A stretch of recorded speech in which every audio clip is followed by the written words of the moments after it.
All right. Welcome, everybody. Let's do another cozy corner book club. um,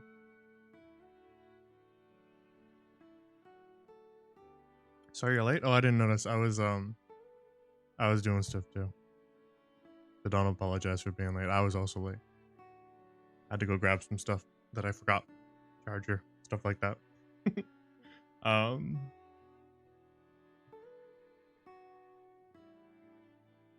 All right. So we're all ready to begin. This will probably be our last book club for this book, because we're almost done. We only have 10 chapters left, so might be the last one. I think we can get through 10 chapters. We've been consistently getting through 10 chapters, and I started an hour earlier than we usually do, so we should be able to get through it just fine. Yeah, it'll be sad to see it come to an end, because I've been enjoying this. We'll do another book eventually, not immediately after this one, but eventually. So get your submissions in for what books you want to see next, so long as they're public domain. And we'll do another one. We'll do another one in the future because I've been enjoying this. It's not a all the time thing. It's just every once in a while.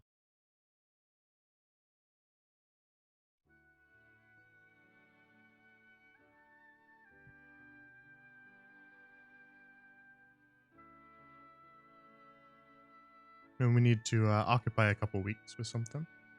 And when I'm working on D&D stuff, we can fill the empty space with one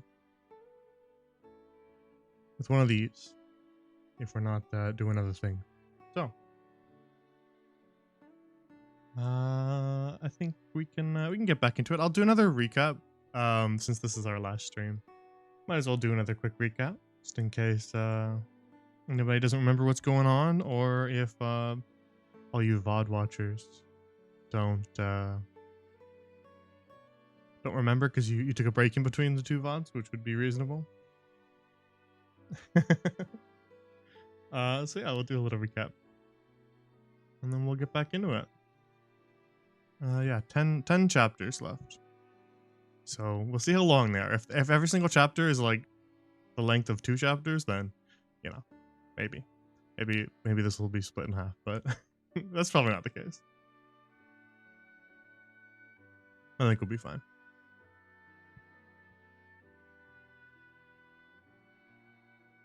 So, let's see. Do we have anything else to talk about?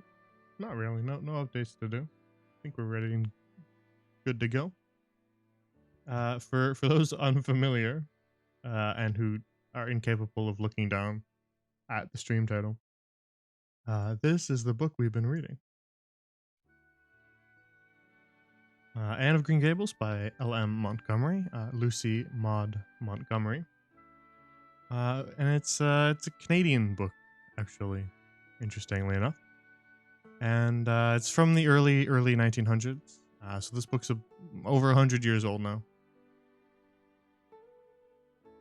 And the author herself grew up in the area where this book is set. So it's got a lot of accurate descriptions, a lot of real world experience going into it, which is quite nice. It feels like a very personal book to the author. And this is the first edition cover that you're looking at here, which is really quite nice.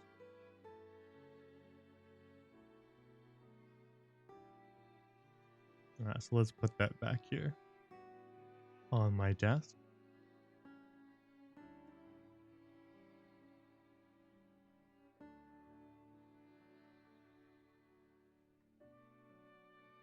I hope that you all are comfortable and cozy, because that's the point of these streams. Better not be like standing up and watching the stream. You better be lounging.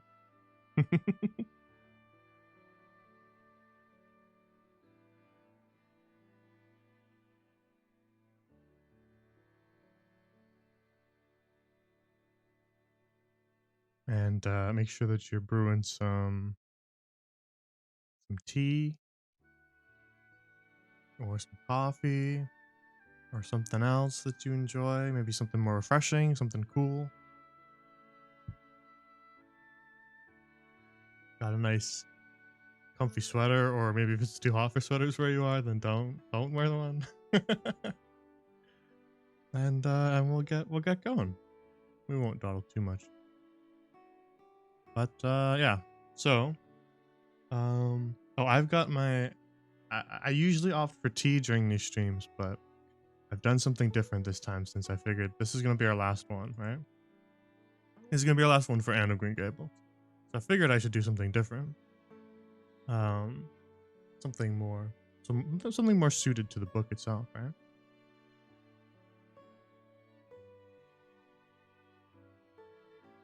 Because I do need something to drink during these streams, otherwise my throat will die. I need some sort of water, etc. Tea is usually nice for the throat, so that's why I usually bring tea. But I have brought something different this time. I think my throat will be fine without the tea. This time I've made homemade. Homemade. I didn't just go and buy it. Homemade. I've made some raspberry cordial to suit the stream. I felt it was fitting for the book since we had those chapters the other time. All about that. So I've made some from scratch, which is actually pretty easy to do. It's not a difficult recipe at all. It's fairly simple. Hang on, do I have a picture of it? I think I took a picture. Let me get you guys a picture. What did you make your stream cut out? It's a mystery for everyone. Well, not for everyone, just for you. No, I was just talking about I was making tea. Usually, but today, since it's the last Anne of Green Gables stream, I made raspberry cordial from scratch. I was hunting around for a picture of it. Here. Let me drag this down. Oh, huge. Here we go. Pretend that's the right size and the right perspective instead of the the coffee / tea. See, perfect.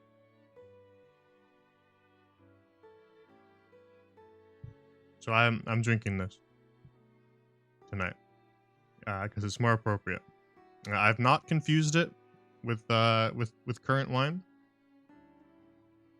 so this won't be a wasted Charlemagne stream. I'm not gonna be drunk on wine like Diana. I promise. This is actual, authentic raspberry cordial.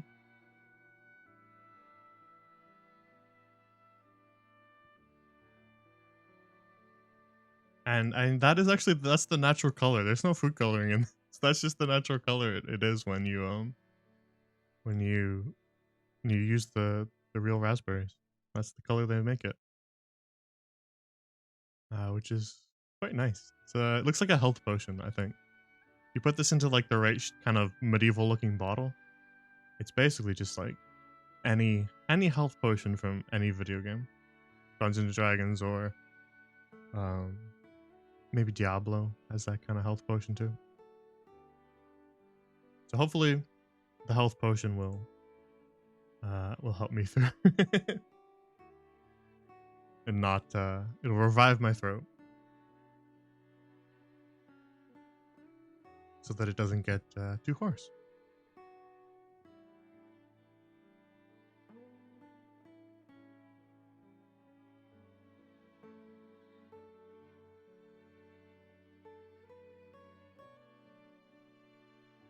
All right. Are we ready to get started? I think we can get going. I'll do my... What do you mean, what is that? I just explained it. Oh, it's in front of the chat.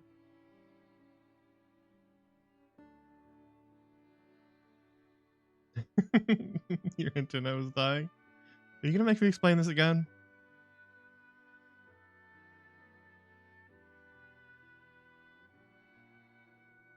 It's raspberry cordial. Homemade.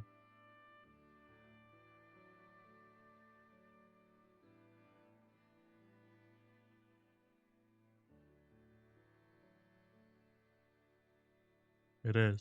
It's really good. It's like balance between sweet and tart because it has lemon juice in it. Plus, raspberries themselves are a bit tart. So it's got a very nice balance. Refreshing. And does not get you drunk. Which is nice. Because I'm going to have to read the book. Your soup is salty and you're upset? Did you accidentally put salt instead of sugar? Like you were baking a cake?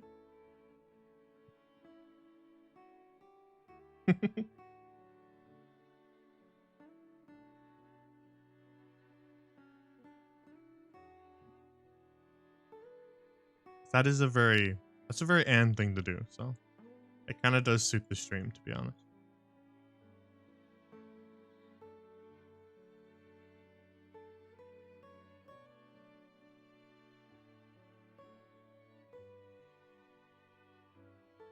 You just didn't.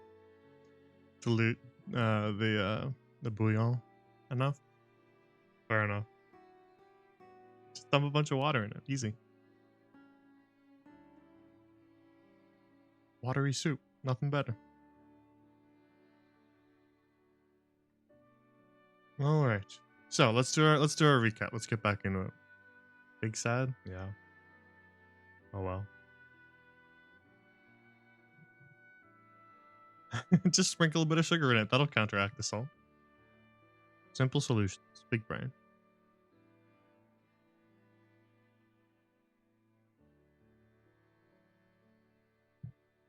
All right. So it's so salty you can't eat it. So a little bit of an and moment, to be honest.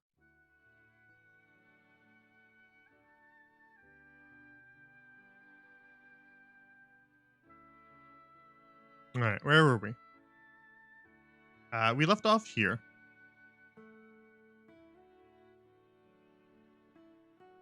Chapter 29.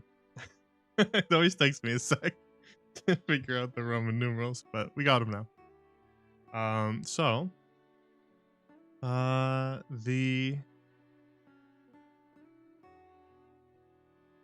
This was the chapter we left off. So we have about 10. We have 10 chapters left. Which we should be able to get done tonight. So let's go back through it. Let's do a little recap. So previously on, we need a little reel. A little previously on reel of all the best moments and us laughing.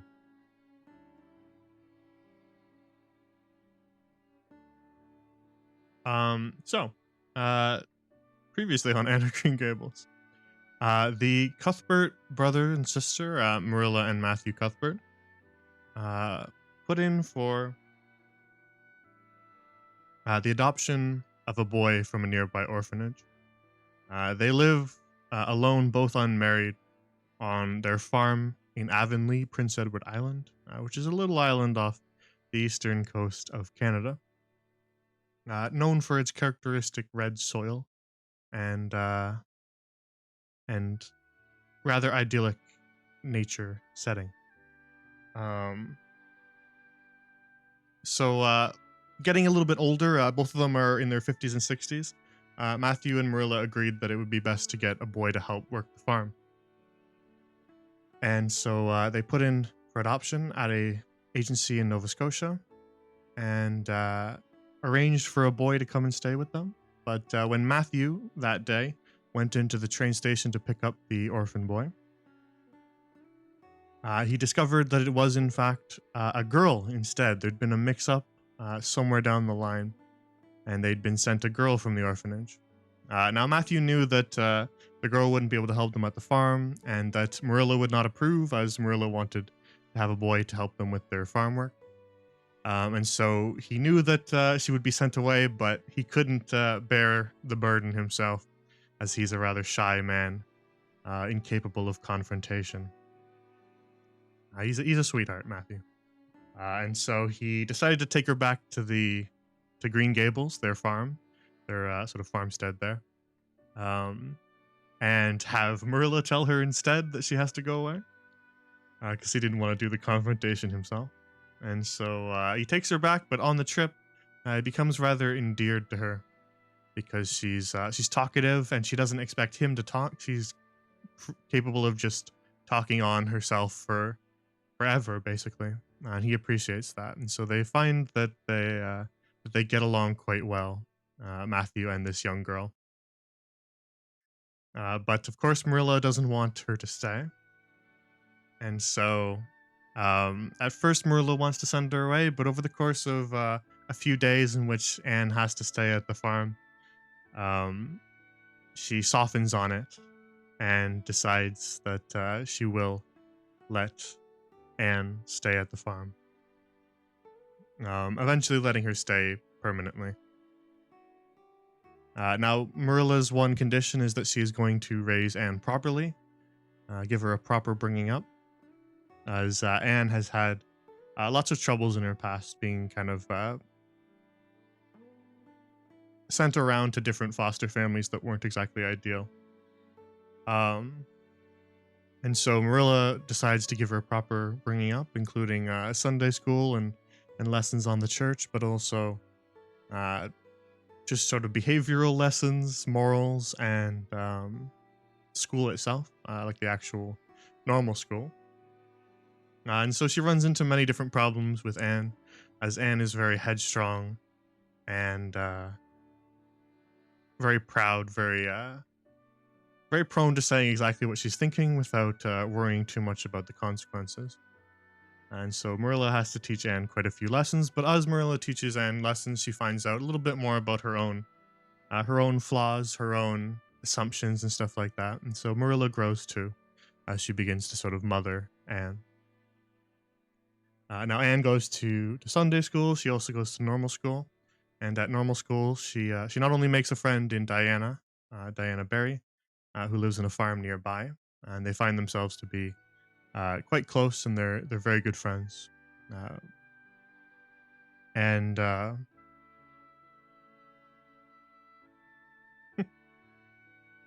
and she also runs into a fellow named Gilbert Blythe, who I feel is also a fairly important character, so we should go through him too.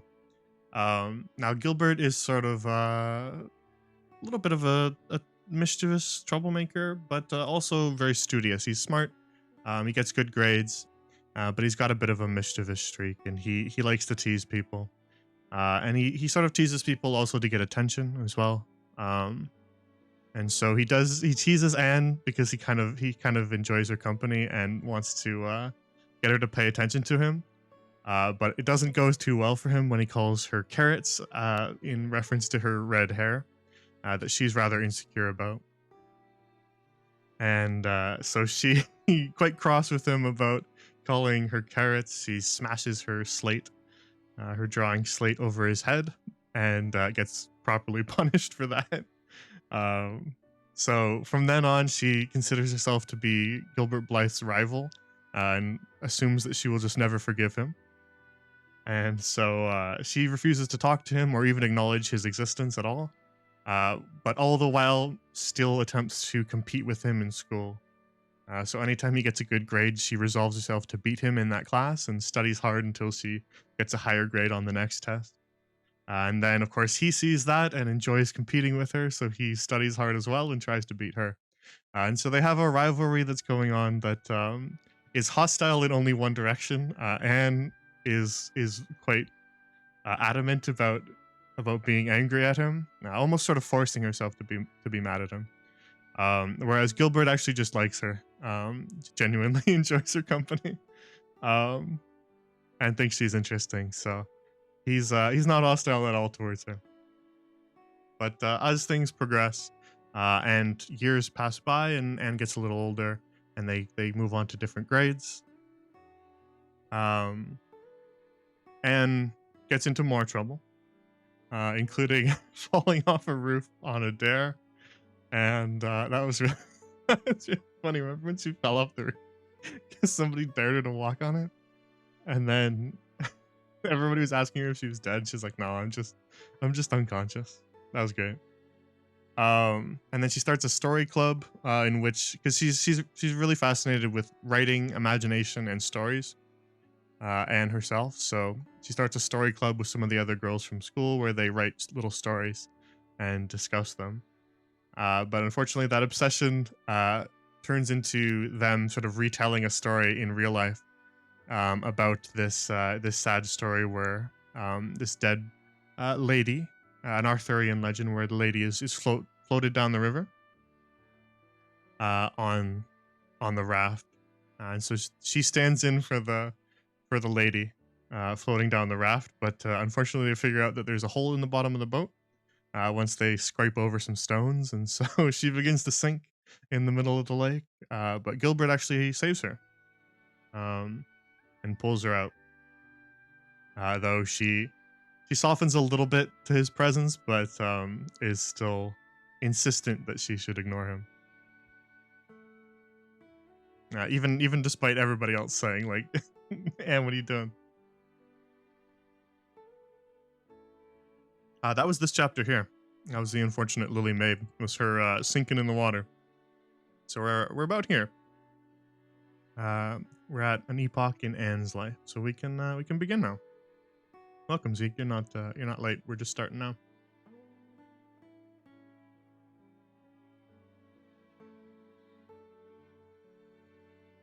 So get comfy. Everybody get your raspberry cordial and not your currant wine, and not your liniment, not your anodyne liniment. Don't put that in your cake. And let's begin where we left off. Let's go to the end of this chapter here, and just make sure that we're rolling right into the next.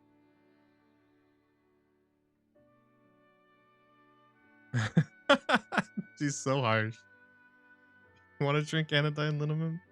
Well, I guess you can. It won't be very good though. She hated Gilbert Blythe. She would never forgive him. Bro just saved her life.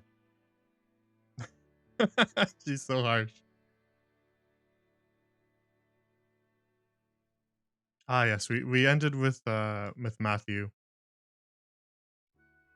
because Anne had decided that she was basically done with romance, the classical sense of the word romance, as well as the more commonly used one nowadays.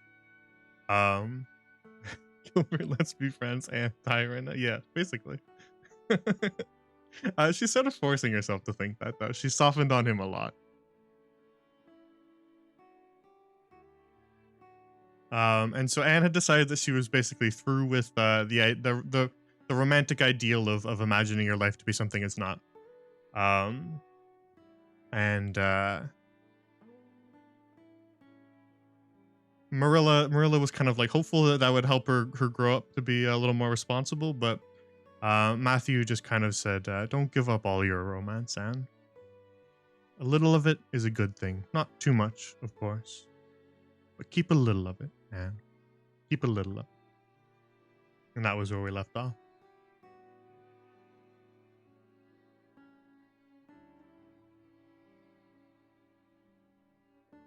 All right, let's quiet our music a little bit, and we'll get right into it.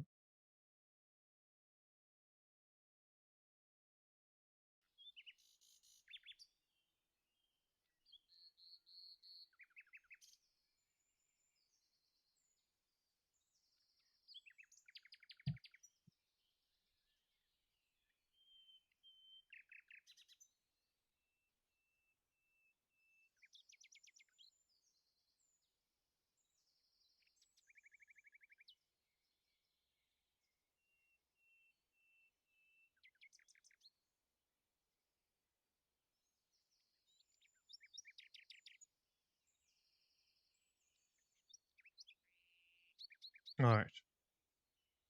Chapter 29.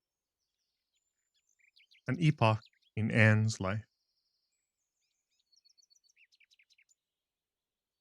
Anne was bringing the cows home from the back pasture by way of Lover's Lane. It was a September evening, and all the gaps and clearings in the woods were brimmed up with ruby sunset light. Here and there the lane was splashed with it, but for the most part it was already quite shadowy beneath the maples, and the spaces under the firs were filled with a clear violet dusk like airy wine. The winds were out in their tops, and there is no sweeter music on earth than that which the wind makes in the fir trees at evening. The cows swung placidly down the lane, and Anne followed them dreamily, repeating aloud the battle canto from Marmion, which had also been part of their English course the preceding winter, and which Miss Stacy had made them learn off by heart, and exulting in its rushing lines and the clash of spears in its imagery. When she came to the lines, the stubborn spearsmen still made good their dark, impenetrable wood. She stopped in ecstasy to shut her eyes, that she might the better fancy herself one of that heroic ring.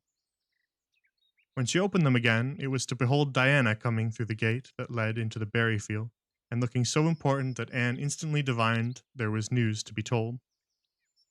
But betray too eager curiosity she would not. "Isn't this evening just like a purple dream, Diana?" It makes me so glad to be alive. In the mornings, I always think the mornings are best, but when evening comes, I think it's lovelier still. It's a very fine evening, said Diana. But oh, I have such news, Anne. Guess. You can have 3 guesses. Charlotte Gillis is going to be married in the church after all, and Mrs. Allen wants us to decorate it, cried Anne. No, Charlotte's beau won't agree to that because nobody ever has been married in the church yet, and he thinks it would seem too much like a funeral. It's too mean because it would be such fun.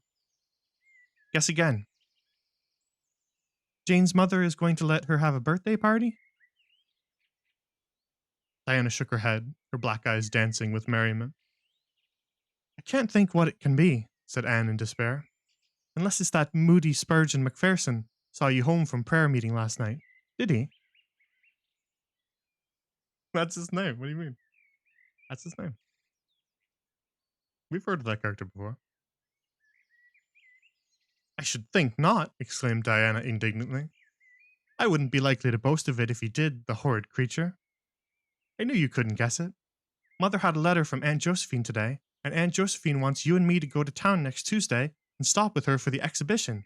There. Oh, Diana, whispered Anne, finding it necessary to lean up against a maple tree for support. Do you really mean it? But I'm afraid Marilla won't let me go. She will say that she can't encourage gadding about. That was what she said last week when Jane invited me to go with them to their double-seated buggy to the American concert at the White Sands Hotel. I wanted to go, but Marilla said I'd be better at home learning my lessons, and so would Jane. I was bitterly disappointed, Diana. I felt so heartbroken that I wouldn't say my prayers when I went to bed. But I repented of that and got up in the middle of the night and said them. I'll tell you, said Diana. We'll get Mother to ask Marilla. She'll be more likely to let you go then, and if she does, we'll have the time of our lives, Anne. I've never been to an exhibition, and it's so aggravating to hear the other girls talking about their trips. Jane and Ruby have been twice, and they're going this year again. I'm not going to think about it at all until I know whether I can go or not, said Anne resolutely. If I did, and then was disappointed, it would be more than I could bear. But in case I do go, I'm very glad my new coat will be ready by that time.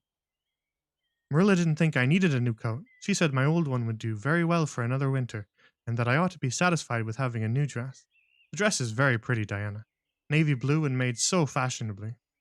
Marilla always makes my dresses fashionably now because she says she doesn't intend to have Matthew going to Mrs. Lynde to make them. I'm so glad. It is ever so much easier to be good if your clothes are fashionable. At least, it is easier for me. I suppose it doesn't make such a difference to naturally good people. Matthew said I must have a new coat, so Marilla bought a lovely piece of blue broadcloth, and it's being made by a real dressmaker over at Carmody. It's to be done Saturday night, and I'm trying not to imagine myself walking up the church aisle on Sunday in my new suit and cap, because I'm afraid it isn't right to imagine such things. But it just slips into my mind in spite of me. My cap is so pretty. Matthew bought it for me the day we were over at Carmody. It is one of those little blue velvet ones that are all the rage, with gold cord and tassel. Your new hat is elegant, Diana, and so becoming. When I saw you come into the church last Sunday, my heart swelled with pride to think you were my dearest friend. Do you suppose it's wrong for us to think so much about our clothes? Marilla says it is very sinful. But it is such an interesting subject, isn't it? Marilla agreed to let Anne go to town, and it was arranged that Mr. Barry should take the girls in on the following Tuesday. As Charlottetown was 30 miles away, and Mr. Barry wished to go and return the same day, it was necessary to make a very early start. But Anne counted it all joy, and was up before sunrise on Tuesday morning. A glance from her window assured her that the day would be fine, for the eastern sky behind the firs of the haunted wood was all silvery and cloudless. Through the gap in the trees, a light was shining in the western gable of Orchard Slope, a token that Diana was also up. Anne was dressed by the time Matthew had the fire on, and had the breakfast ready when Marilla came down, but for her own part was much too excited to eat. After breakfast, the jaunty new cap and jacket were donned, and Anne hastened over the brook and up through the firs of Orchard Slope. Mr. Barry and Diana were waiting for her, and they were soon on the road. It was a long drive, but Anne and Diana enjoyed every minute of it. It was delightful to rattle along over the moist roads in the early red sunlight that was creeping across the shorn harvest fields. The air was fresh and crisp, and little smoke blue mists curled through the valleys and floated off from the hills. Sometimes the road went through woods where maples were beginning to hang out scarlet banners. Sometimes it crossed rivers on bridges that made Anne's flesh cringe with the old half delightful fear. Sometimes it wound along a harbor shore and passed by a little cluster of weather gray fishing huts. Again it mounted to hills whence a far sweep of curving upland or misty blue sky could be seen. But wherever it went there was much of interest to discuss. It was almost noon when they reached town and found their way to Beechwood. It was quite a fine old mansion, set back from the street in a seclusion of green elms and branching beeches. Miss Barry met them at the door with a twinkle in her sharp black eyes. "So you've come to see me at last, you, Anne girl," she said. "Mercy, child, how you have grown! You're taller than I am, I declare. And you're ever so much better looking than you used to be, too. But I dare say you know that without being told." "Indeed I didn't," said Anne radiantly. "I know I'm not so freckled as I used to be, so I've much to be thankful for. But I really hadn't dared to hope there was any other improvement. I'm so glad you think there is, Miss Barry." Miss Barry's house was furnished with great magnificence, as Anne told Marilla afterward. The two little country girls were rather abashed by the splendor of the parlor where Miss Barry left them when she went to see about dinner. "Isn't it just like a palace?" whispered Diana. "I never was in Aunt Josephine's house before, and I'd no idea it was so grand. I just wish Julia Bell could see this. She puts on such airs about her mother's parlor." "Velvet carpet," sighed Anne luxuriously, "and silk curtains. I've dreamed of such things, Diana. But do you know, I don't believe I feel very comfortable with them after all.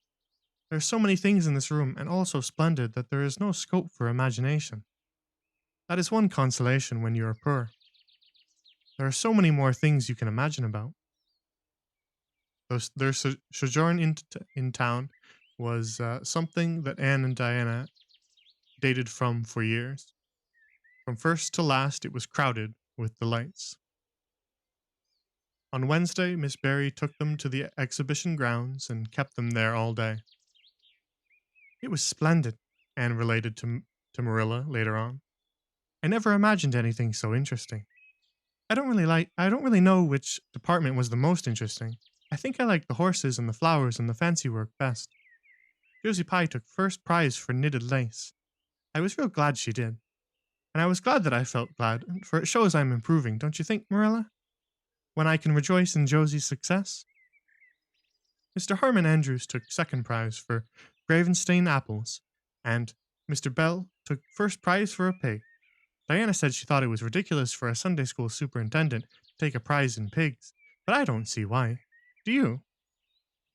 She said she would always think of it after this when he was praying so solemnly. Clara Louise Macpherson took a prize for painting, and Mrs. Lynde got first prize for homemade butter and cheese. So Avonlea was pretty well represented, wasn't it? Mrs. Lynde was there that day, and I never knew how much I really liked her until I saw her familiar face among all those strangers. There were thousands of people there, Marilla. It made me feel dreadfully insignificant. And Miss Barry took us up to the grandstand to see the horse racing. Mrs. Lynde wouldn't go. She said horse racing was an abomination, and she, being a church member, thought it her bounden duty to set a good example by staying away. But there were so many there, I don't believe Mrs. Lynde's absence would ever be noticed. I don't think, though, that I ought to go very often to horse races, because they are awfully fascinating. Diana got so excited that she offered to bet me 10 cents that the red horse would win. I didn't believe he would, but I refused to bet because I wanted to tell Mrs. Allen, all about everything, and I felt sure it wouldn't do to tell her that. It's always wrong to do anything you can't tell the minister's wife. It's as good as an extra conscience to have a minister's wife for your friend. And I was very glad I didn't bet, because the red horse did win, and I would have lost 10 cents. So you see that virtue was its own reward. Marilla, it would be simply thrilling. We saw a man selling fortunes. You paid him 10 cents, and a little bird picked out your fortune for you. Miss Barry gave Diana and me 10 cents each to have our fortunes told. Mine was that I would marry a dark complected man who was very wealthy, and I would go across water to live. I looked carefully at all the dark men I saw after that, but I didn't much care for any of them, and anyhow, I suppose it's too early to be looking out for him yet. Oh, it was never to be forgotten day, Marilla. I was so tired I couldn't sleep at night. Miss Barry put us in the spare room, according to promise. It was an elegant room, Marilla. But somehow, sleeping in a spare room isn't what I used to think it was. That's the worst of growing up, and I'm beginning to realize it. The things you wanted so much when you were a child don't seem half so wonderful to you when you get them. Thursday, the girls had a drive in the park. And in the evening, Miss Barry took them to a concert in the Academy of Music, where a noted prima donna was to sing. To Anne, the evening was a glittering vision of delight. Oh, Marilla, it was beyond description. I was so excited I couldn't even talk. So you may know what it was like. I just sat in enraptured silence. Madame Selitsky was perfectly beautiful and wore white satin and diamonds. But when she began to sing, I never thought about anything else. Well, I can't tell you how I felt, but it seemed to me it could never be hard to be good any more. I felt like I do when I look up to the stars. Tears came into my eyes. But, oh, they were such happy tears. I was so sorry when it was all over, and I told Miss Barry I didn't see how I was ever to return to common life again. She said she thought if we went over to the restaurant across the street and had an ice cream, it might help me. That sounded so prosaic, but to my surprise, I found it true. The ice cream was delicious, Marilla, and it was so lovely and dissipated to be sitting there, eating it at 11 o'clock at night. Diana said she believed she was born for city life. Miss Barry asked me what my opinion was, but I said I would have to think it over very seriously before I could tell her what I really thought. So I thought it over after I went to bed. That is the best time to think things out.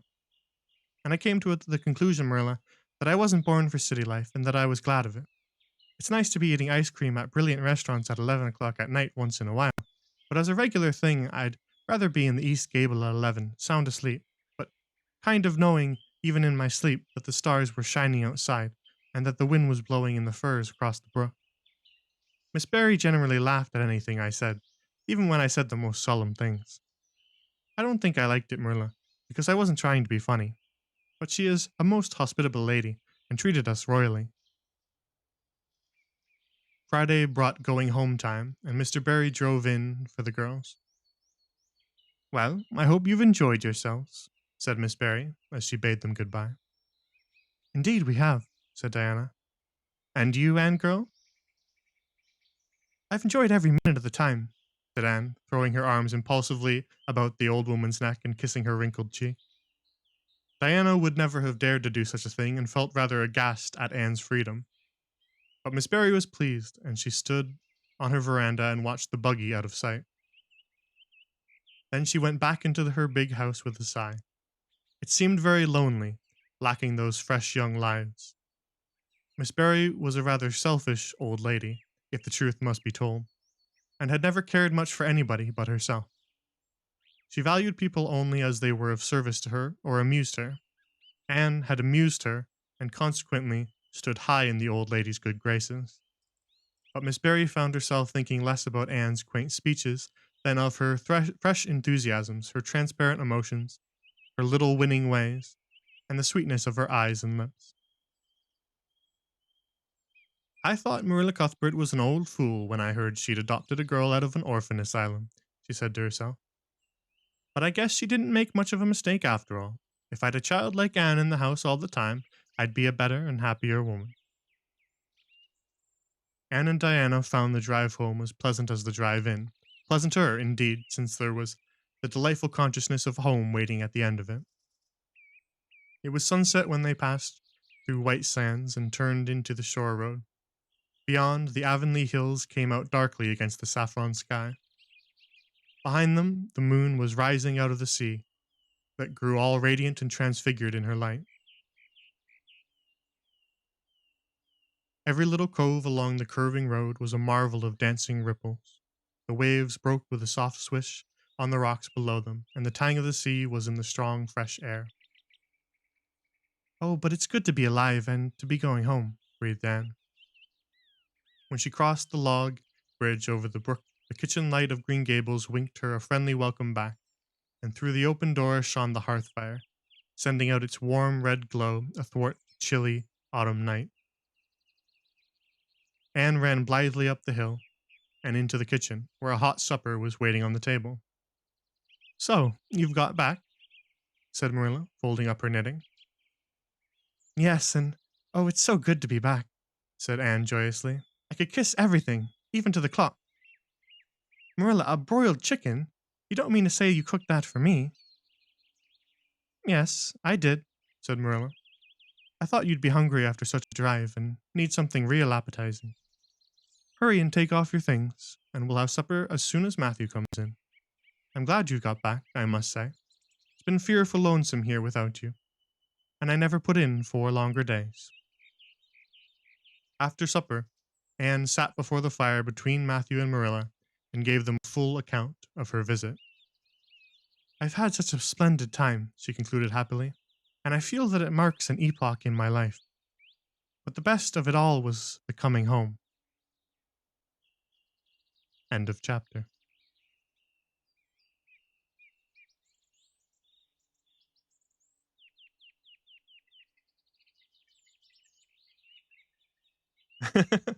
I do like any chapter that's just like Anne describes some things she's done. It's always a good time. Now you keep forgetting that this is like old, and 30-mile travel is not 30 minutes. Fair enough. Yes, this is like old. This is early 1900s, so this is quite like old.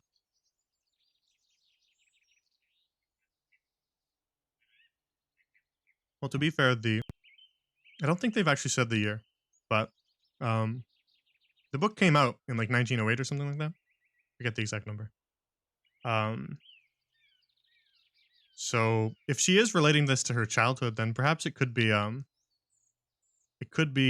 even before the 1900s, in the late 1800s instead.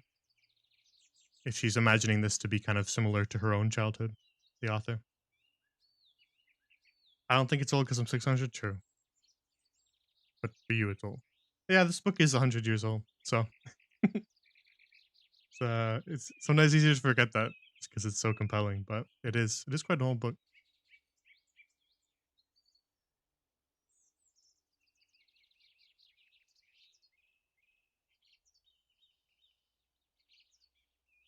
All right, chapter 30.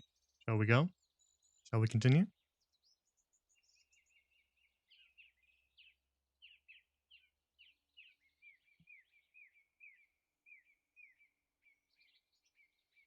All right, let's keep going. We've only done one chapter. That was a longer one. We better keep moving if we want to finish it tonight. Chapter 30. The Queen's Class is Organized. Marilla laid her knitting on her lap and leaned back in her chair.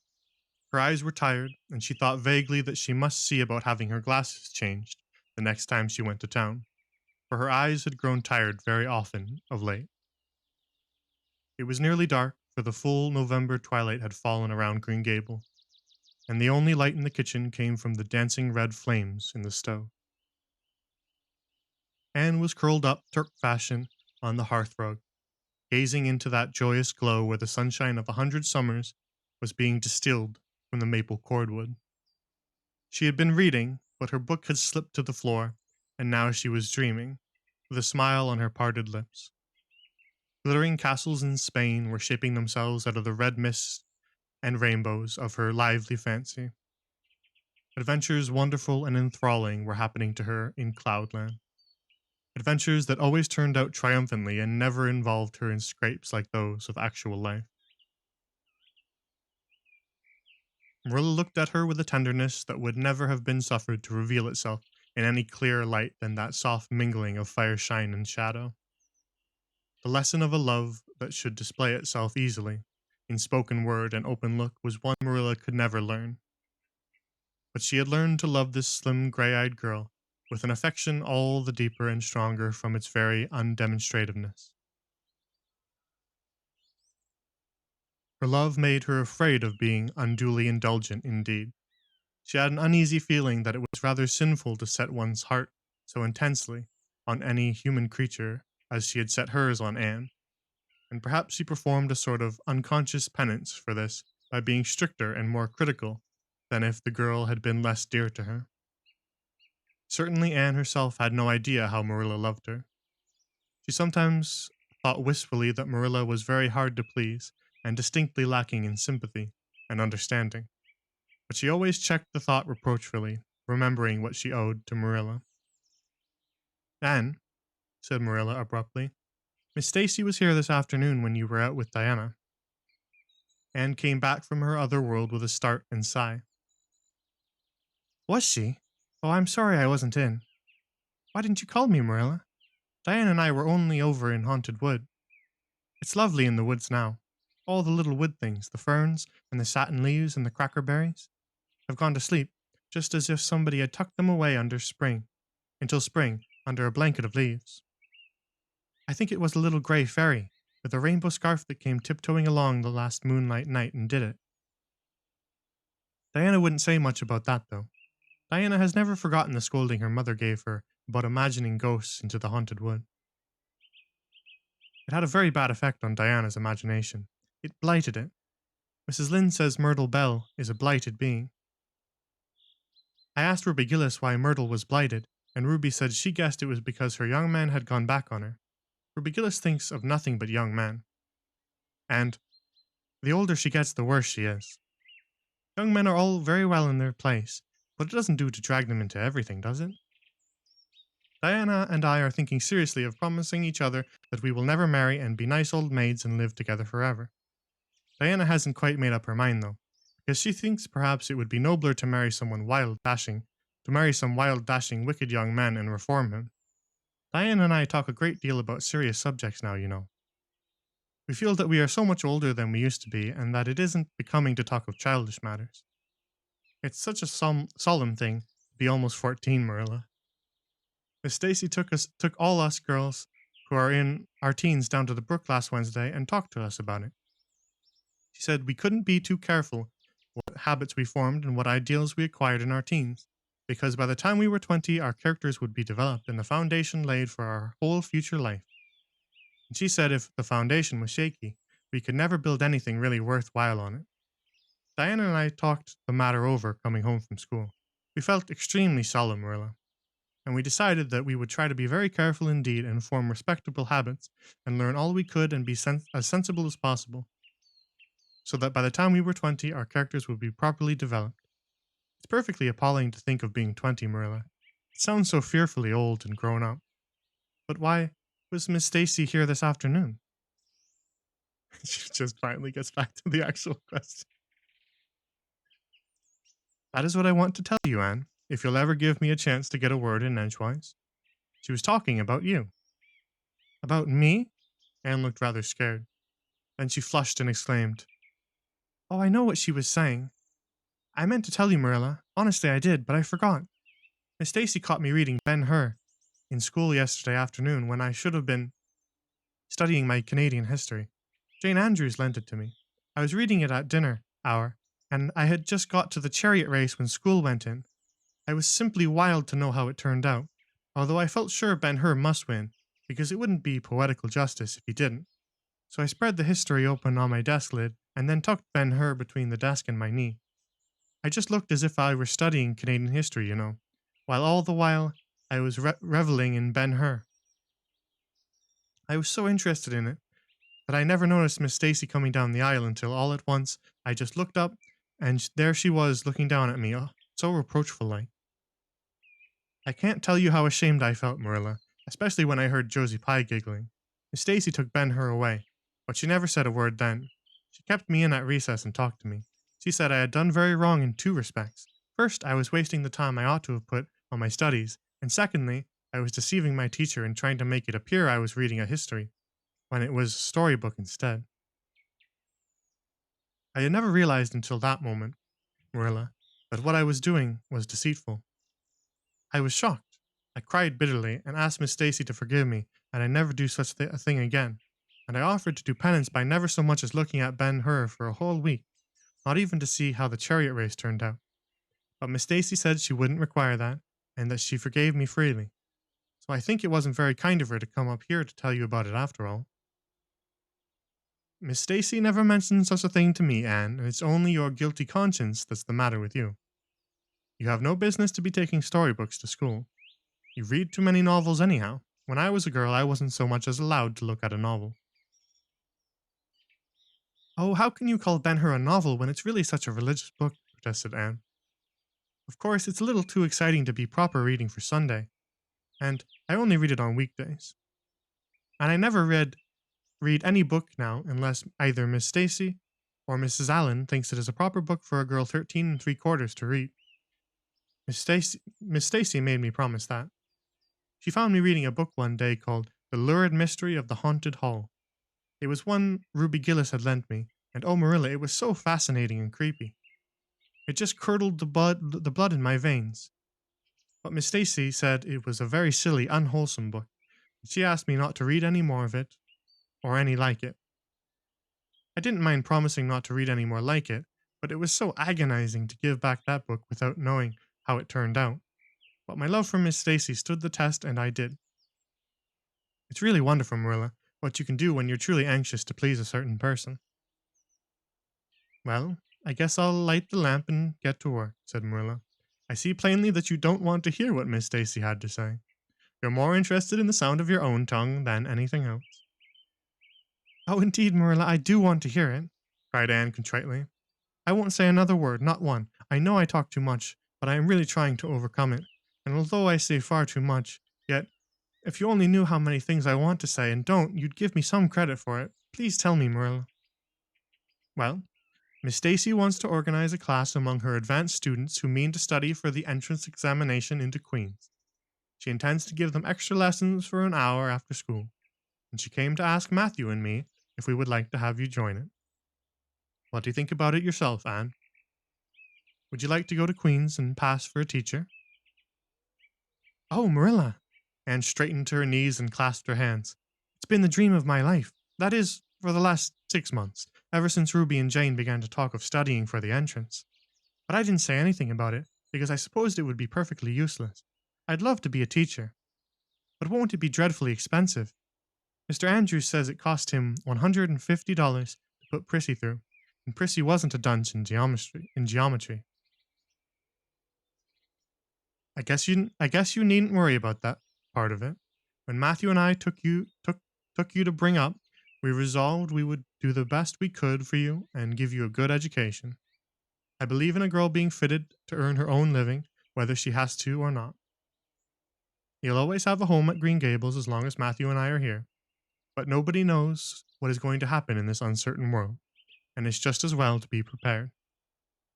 So you can join the Queen's class if you like, Anne. Oh, Marilla, thank you. Anne flung her arms about Marilla's waist and looked up earnestly into her face.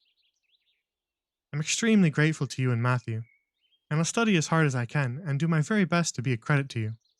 I warn you not to expect too much in geometry, but I think I can hold my own in anything else if I work hard. I dare say you'll get along well enough. Miss Stacy says you are bright and diligent. Not for worlds would Marilla have told Anne just what Miss Stacy had said about her. That would have been to pamper vanity. You needn't rush to any extreme of killing yourself over your books. There is no hurry. You won't be ready to try the entrance for a year and a half yet. But it's well to begin in time and be thoroughly grounded, Miss Stacy says. I shall take more interest than ever in my studies now, said Anne blissfully, because I have a purpose in life. In life. Mr. Allen says everybody should have a purpose in life and pursue it faithfully. Only he says we must make sure that it is a worthy purpose. I would call it a worthy purpose to want to be a teacher like Miss Stacy, wouldn't you, Marilla? I think it's a very noble profession. The Queen's class was organized in due time. Gilbert Blythe, Anne Shirley, Ruby Gillis, Jane Andrews, Josie Pye, Charlie Sloane, and Moody Spurgeon McPherson joined it. Diana Barry did not, as her parents did not intend to send her to Queen's. This seemed nothing short of a calamity to Anne. Never, since the night on which Minnie May had the croup, had she and Diana been separated in anything. On the evening when the Queen's class first remained in school for the extra lessons, and Anne saw Diana go slowly out with the others to walk home alone through the birch path and violet vale, it was all the former could do to keep her seat and refrain from rushing impulsively after her chum. A lump came into her throat, and she hastily retired behind the pages of her uplifted Latin grammar to hide the tears in her eyes. Not for worlds would Anne have had Gilbert Blythe or Josie Pye see those tears.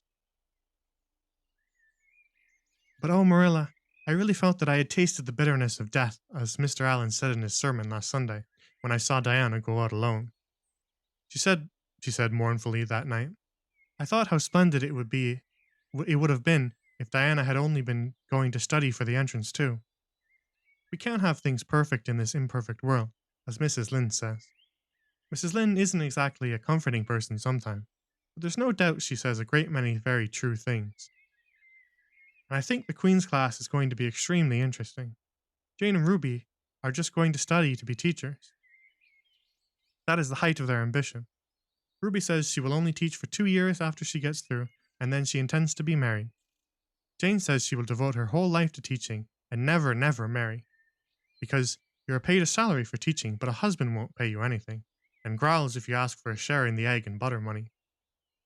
I expect Jane speaks from mournful experience, for Mrs. Lynde says that her father is a perfect old crank, and meaner than second skimmings. Josie Pye says she is going to college for education's sake, because she won't have to earn her own living. He says of course it is different with orphans who are living on charity. They have to hustle. Moody Spurgeon is going to be a minister. Mrs. Lynde said he couldn't be anything else with a name like that to live up to. I hope it isn't wicked of me, Marilla, but really the thought of Moody Spurgeon being a minister makes me laugh. He's such a funny-looking boy with that big fat face and his little blue eyes, and his ears sticking out like flaps. But perhaps he'll be more intellectual-looking when he grows up. Charlie Sloane says he's going to go into politics and be a member of Parliament. But Mrs. Lynde says he'll never succeed at that, because the Sloanes are all honest people, and it's only rascals that get into politics nowadays. True. What is Gilbert Blythe going to be? Queried Marilla, seeing that Anne was opening her Caesar. I don't know what Gilbert Blythe's ambition in life is, if he has any, said Anne scornfully. There was open rivalry between Gilbert and Anne now. Previously, the rivalry had been rather one-sided, but there was no longer any doubt that Gilbert was as determined to be first in class as Anne was. He was a foeman worthy of her steel. The other members of the class tacitly acknowledged their superiority, and never dreamed of trying to compete with them. Since the day by the pond when she had refused to listen to his plea for forgiveness, Gilbert, save for the aforesaid determined rivalry, had evinced no recognition whatever of the existence of Anne Shirley. He talked and jested with the other girls, exchanged books and puzzles with them, discussed lessons and plans, sometimes walked home with one or the other of them from a prayer meeting or debating club. But Anne Shirley he simply ignored, and Anne found out that it is not pleasant to be ignored. It was in vain that she told herself with a toss of her head that she did not care. Deep down in her wayward feminine little heart, she knew that she did care, and that if she had that chance of the Lake of Shining Waters again, she would answer very differently. All at once, as it seemed, and to her secret dismay, she found that the old resentment she had cherished against him was gone. gone just when she most needed its sustaining power. It was in vain that she recalled every incident and emotion of that memorable occasion and tried to feel the old satisfying anger. That day by the pond had witnessed its last spasmodic flicker. Anne realized that she had forgiven and forgotten without knowing it, but it was too late.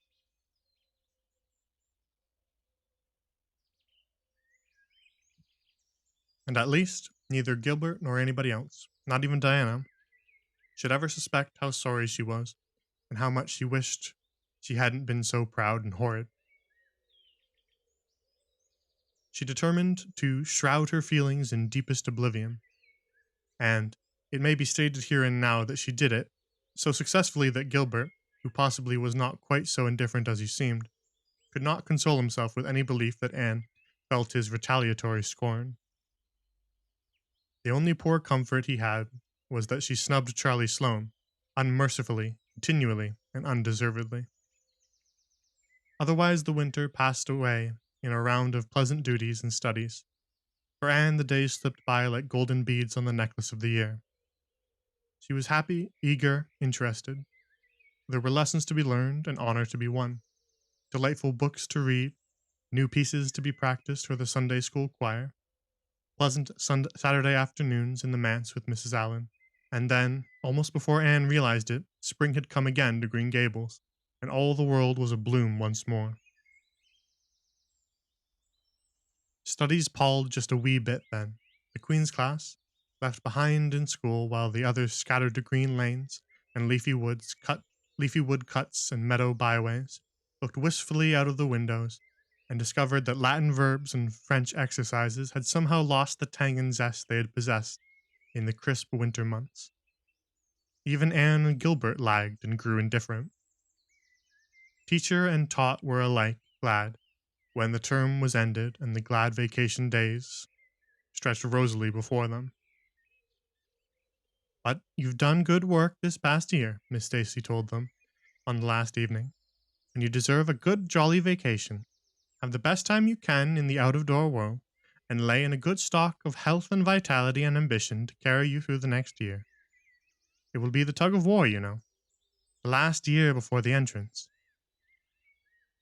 Are you going to be back the next year, Miss Stacy? Asked Josie Pye. Josie Pye never scrupled to ask questions. In this instance, the rest of the class felt grateful to her. None of them would dare to ask it of Miss Stacy, but all wanted to, for there had been alarming rumors running at large through the school for some time that Miss Stacy was not coming back the next year, that she'd been offered a position in the grade school of her own home district and meant to accept. The Queen's class listened in breathless suspense for her answer. Yes, I think I will, said Miss Stacy. I thought of taking another school, but I have decided to come back to Avonlea. To tell the truth, I have grown so interested in my pupils here that I found I couldn't leave them, so I'll stay and see you through. Hurrah, said Moody Spurgeon. Moody Spurgeon had never been so carried away by his feelings before, and he blushed uncomfortably every time he thought about it for a week. Oh, I'm so glad, said Anne with shining eyes. Dear Stacy, it would be perfectly dreadful if you didn't come back. I don't believe I could have had the heart to go on with my studies at all if another teacher came here. When Anne got home that night, she stacked all her textbooks away in an old trunk in the attic, locked it, and threw the key into the blanket box.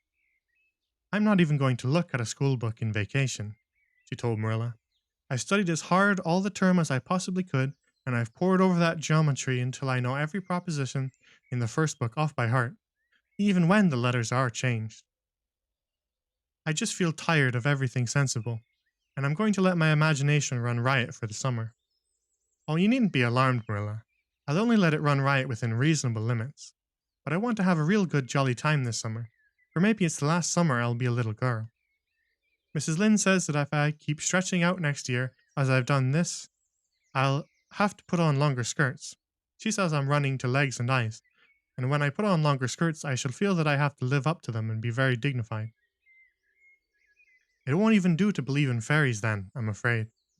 So I'm going to believe in them with all my whole heart this summer. I think we're going to have a very gay vacation. Ruby Gillis is going to have a birthday party soon, and there's the Sunday school picnic and the missionary concert next month. And Mr. Barry says that some evening he'll take Diana and me over to the White Sands Hotel and have dinner there. They have dinner there in the evening, you know. Jane Andrews was over once last summer, and she says it was a dazzling sight to see the electric lights and the flowers and all the lady guests in such beautiful dresses. Jane says it was her first glimpse into high life, and she'll never forget it until her dying day. Mrs. Lynde came up the next afternoon to find out why Marilla had not been at the aid meeting on Thursday. When Marilla was not at aid meeting, people knew that there was something wrong at Green Gables. Matthew had a bad spell with his heart Thursday, Marilla explained, and I didn't feel like leaving him. Oh yes, he's all right again now, but he takes them spells oftener than he used to, and I'm anxious about him. The doctor says he must be careful to avoid excitement. That's easy enough, for Matthew doesn't go about looking for excitement by any means and never did. But he's not to do any very heavy work either, and you might as well tell Matthew not to breathe as not to work. Come and lay off your things, Rachel. You'll stay to tea? Well, seeing you're so pressing, perhaps I might as well stay, said Mrs. Rachel, who had not the slightest intention of doing anything else. Mrs. Rachel and Marilla sat comfortably in the parlor while Anne got the tea and made hot biscuits that were light and white enough to defy even Mrs. Rachel's criticism. I must say Anne has really turned out to be a real smart girl, admitted Mrs. Rachel, as Marilla accompanied her to the end of the lane at sunset. She must be a great help to you. She is, said Marilla, and she's real steady and reliable now. I used to be afraid she'd never get over her feather-brained ways, but she has, and I wouldn't be afraid to trust her in anything now. I never would have thought she'd have turned out so well that first day I was here 3 years ago, said Mrs. Rachel. Lawful heart, shall I ever forget that tantrum of hers? When I went home that night, I says to Thomas, says I, mark my words, Thomas, Marilla Cuthbert'll live to rue the step she's took. But I was mistaken, and I'm real glad of it. I ain't one of those kind of people, Marilla, as can never be brought to own up that they've made a mistake. No, that never was my way, thank goodness. I did make a mistake in judging Anne, but it weren't no wonder, for an odder, unexpecteder witch of a child there never was in this world, that's what. There was no ciphering her out by the rules that worked with other children. It's nothing short of wonderful how she's improved these 3 years, but especially in looks. She's a real pale girl, got to be, though I can't say I'm overly partial to that pale, big-eyed style myself. I like more snap and color like Diana Barry has or Ruby Gillis. Ruby Gillis's looks are real showy. But somehow, I don't know how it is, but when Anne and them are together, though she ain't half as handsome, she makes them look kind of common and overdone. Something like them white June lilies she calls narcissus alongside the big red peonies. That's what. End of chapter.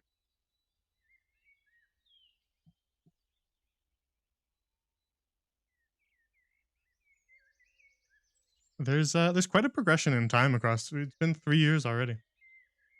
There's a pretty big progression of time across this book.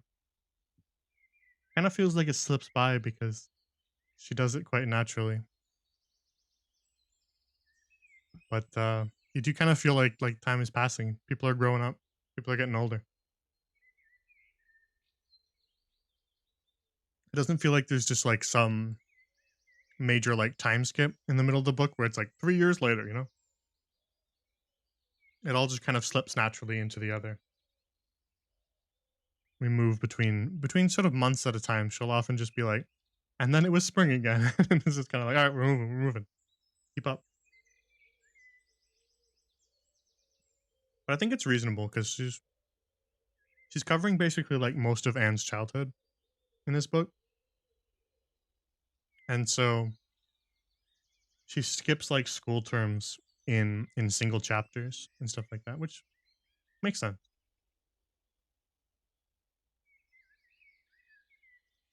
There were some funny bits in this chapter. Moody Spurgeon is such a minor character, but he makes me laugh every time he comes up. Just because saying his name is like genuinely difficult. Moody Spurgeon McPherson is more. It's more difficult to say than you think.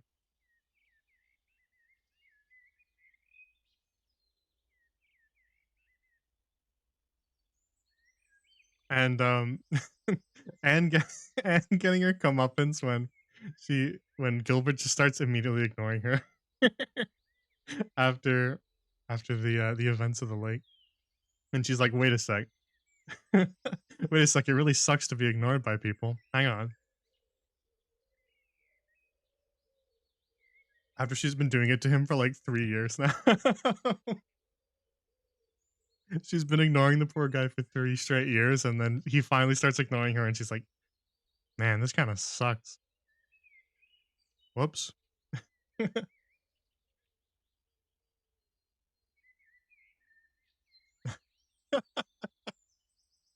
It's only rascals that get on in politics nowadays. And it was true back then, it's true now. Um,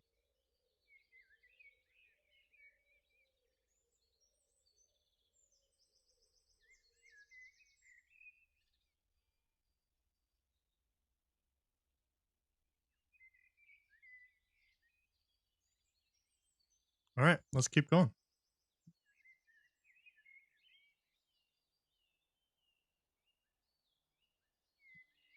Man, raspberry cordial is really good.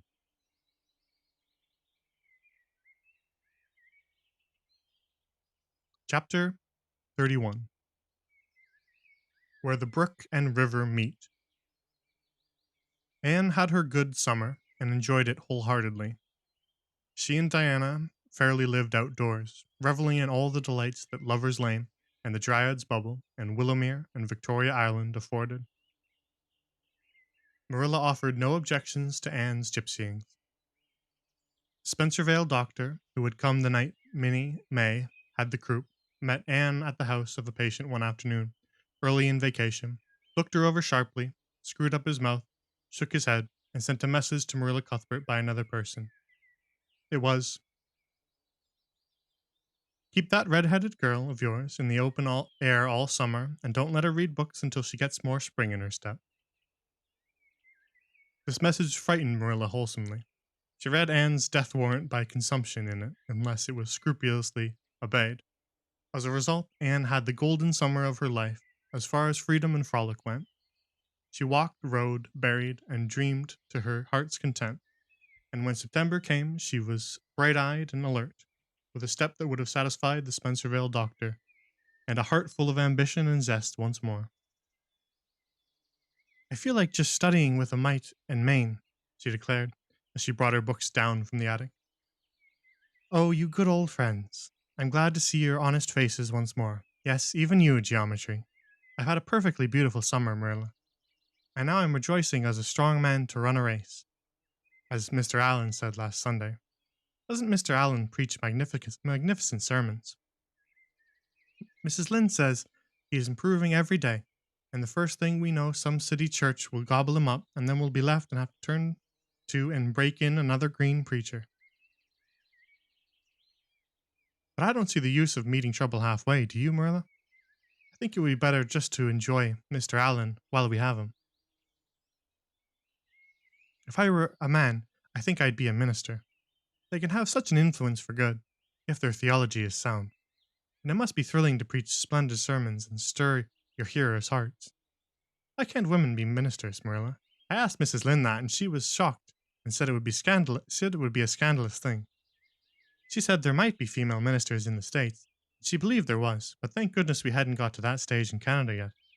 And she hopes we never would. But I don't see why. I think women would make splendid ministers.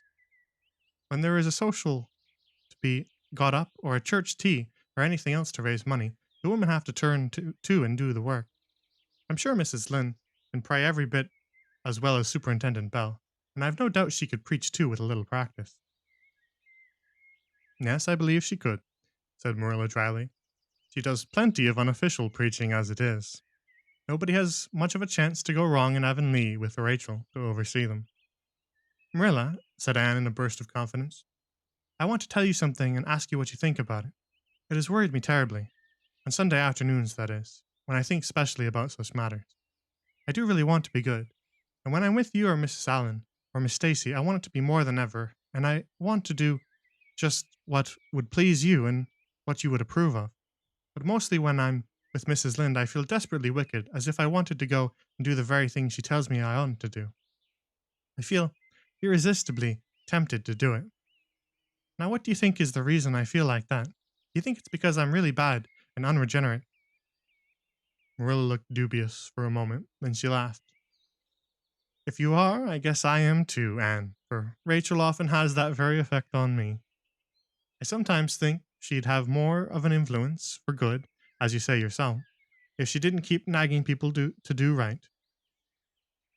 There should have been a special commandment against nagging. But there, I shouldn't talk so. Rachel is a good Christian woman and she means well. There isn't a kinder soul in Avonlea, and she never shirks her share of work. I'm glad you feel the same, said Anne decidedly. It's so encouraging. I shan't worry so much over that after this. But I dare say there'll be other things to worry me. They keep coming up new all the time. Things to perplex you, you know. You settle one question and there's another right after. There are so many things to be thought over and decided when you're beginning to grow up. It keeps me busy all the time, thinking them over and deciding what is right. It's a serious thing to grow up, isn't it, Marilla? But when I have such good friends as you and Matthew and Mrs. Allen and Miss Stacy, I ought to grow up successfully. And I'm sure it will be my own fault if I don't. I feel it's a great responsibility because I have only the one chance. If I don't grow up right, I can't go back and begin over again. I've grown 2 inches this summer, Marilla. Mr. Gillis measured me at Ruby's party. I'm so glad you made my new dresses longer. That dark green one is so pretty, and it was sweet of you to put on the flounce. Of course, I know it wasn't really necessary. Flounces are so stylish this fall, and Josie Pye has flounces on all her dresses. I know I'll be able to study better because of mine. I shall have such a comfortable feeling deep down in my mind about that flounce. It's worth something to have that, admitted Marilla. Miss Stacy came back to Avonlea School and found all her pupils eager for work once more. Especially did the Queen's class gird up their loins for the fray, for at the end of the coming year, dimly shadowing their pathway already, loomed up that faithful little thing known as the entrance, at the thought of which one and all felt their hearts sink into their very shoes. Suppose they did not pass? That thought was doomed to haunt Anne through the waking hours of that winter, Sunday afternoons inclusive, to the almost entire exclusion of moral and theological problems. When Anne had bad dreams, she found herself staring miserably at pass lists of the entrance exams, where Gilbert Blythe's name was blazoned at the top, and in which hers did not appear at all. But it was a jolly, busy, happy, swift-flying winter. Schoolwork was as interesting, class rivalry as absorbing, as of yore. New worlds of thought, feeling, and ambition, fresh, fascinating fields of unexplored knowledge, seemed to be opening out before Anne's eager eyes. Hills peeped over hill, and Alps on Alps arose. Much of all this was due to Miss Stacy's tactful, careful, broad-minded guidance. She led her class to think and explore and discover for themselves and encouraged straying from the old beaten paths to a degree that quite shocked Mrs. Lynde and the school trustees, who viewed all innovations on established methods rather dubiously. Apart from her studies, Anne expanded socially, for Marilla, mindful of the Spencervale doctor's dictum, no longer vetoed occasional outings. The debating club flourished and gave several concerts. There were 1 or 2 parties almost verging on grown-up affairs. There were sleigh drives and skating frolics galore. Between times Anne grew, shooting up so rapidly that Marilla was astonished one day, when they were standing side by side, to find that the girl was taller than herself. "Why, Anne, how you've grown," she said, almost unbelievingly. A sigh followed on the words. Marilla felt a queer regret over Anne's inches. The child she had learned to love had vanished somehow, and here was this tall, serious-eyed girl of 15, with the thoughtful brows and the proudly poised little head in her place. Marilla loved the girl as much as she had loved the child, but she was conscious of a queer, sorrowful sense of loss. And that night, When Anne had gone to prayer meeting with Diana, Marilla sat alone in the wintry twilight and indulged in the weakness of a cry. Matthew, coming in with a lantern, caught her at it and gazed at her in such consternation that Marilla had to laugh through her tears. I was thinking about Anne, she explained. She's got to be such a big girl, and she'll probably be away from us next winter. I'll miss her terrible. She'll be able to come home often, comforted Matthew, to whom Anne was as yet and always would be the little eager girl he had brought home from Bright River on that June evening 4 years before. The branch railroad will be built to Carmody by that time. It won't be the same as having her here all the time, sighed Marilla gloomily, determined to enjoy her luxury of grief uncomforted. But there, men can't understand these things. There were other changes in Anne no less real than the physical change. For one thing, she became much quieter. Perhaps she thought all the more and dreamed as much as ever, but she certainly talked less. Marilla noticed and commented on this also. You don't chatter half as much as you used to, Anne, nor use half as many big words. What has come over you? Anne colored and laughed a little as she dropped her book and looked dreamily out of the window, where big fat red buds were bursting out on the creeper in response to the lure of the spring sunshine. I don't know. I don't want to talk as much, she said, denting her chin thoughtfully with her forefinger. It's nicer to think dear, pretty thoughts and keep them in one's heart like treasures. I don't like to have them laughed at or wondered over, and somehow I don't want to use big words anymore. It's almost a pity, isn't it? Now that I'm really growing big enough to say them if I did want to. It's fun to be almost grown up in some ways, but it's not the kind of fun I expected. Marilla, there's so much to learn and do and think that there isn't time for big words. Besides, Miss Stacy says the short ones are much stronger and better. She makes us write all our essays as simply as possible. It was hard at first. I was so used to crowding in all the fine big words I could think of, and I thought of any number of them. But I've got used to it now, and I see it so much better. What has become of your story club? I haven't heard you speak of it for a long time. Story club isn't in existence any longer. We hadn't time for it. And anyhow, I think we had got tired of it. It was silly to be writing about love and murder and elopements and mysteries. Miss Stacy sometimes has us write a story for training in composition, but she won't let us write anything about what might happen in Avonlea in our own lives, and she criticizes it very sharply, and makes us criticize our own too. I never thought my compositions had so many faults until I began to look for them myself.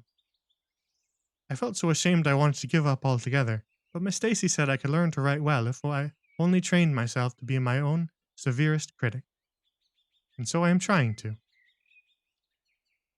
You've only 2 more months before the entrance, said Marilla. You think you'll be able to get through? Anne shivered. I don't know. Sometimes I think I'll be all right, and then I get horribly afraid. We've studied hard and Miss Stacy has drilled us thoroughly, but we mayn't get through for all that. We've each got a stumbling block. Mine is geometry, of course, and Jane's is in Latin, and Ruby and Charlie's is algebra, and Josie's is arithmetic. Moody Spurgeon says he feels it in his bones that he is going to fail in English history. Miss Stacy is going to give us examinations in June, just as hard as we'll have at the entrance, and mark us just as strictly, so we'll have some idea. I just wish it was all over, Marilla. It haunts me. Sometimes I wake up in the night and wonder what I'll do if I don't pass. Why, go to school next year and try again, said Marilla unconcernedly. Oh, I don't believe I'd have the heart for it. It would be such a disgrace to fail, especially if the others pass.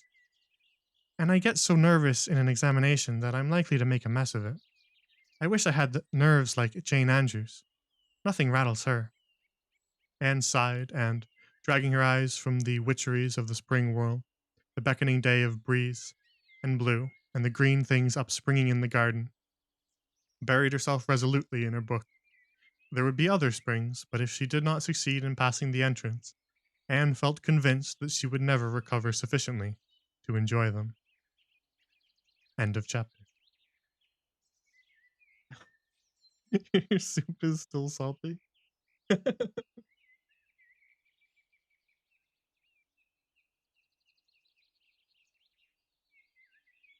Yeah, just have water for dinner. Easy. Simple, frugal, delicious.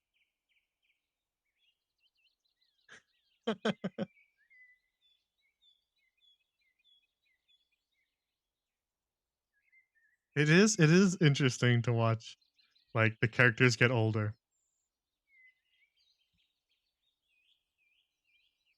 Like even in this chapter you can notice Marilla like asking her a bunch of questions about things and kind of like nudging at like the older things from her life when she was a kid. And Anne kind of like has moved a little bit past all of them. It's sort of like a bittersweet feeling. And she kind of the author just gets that across really well.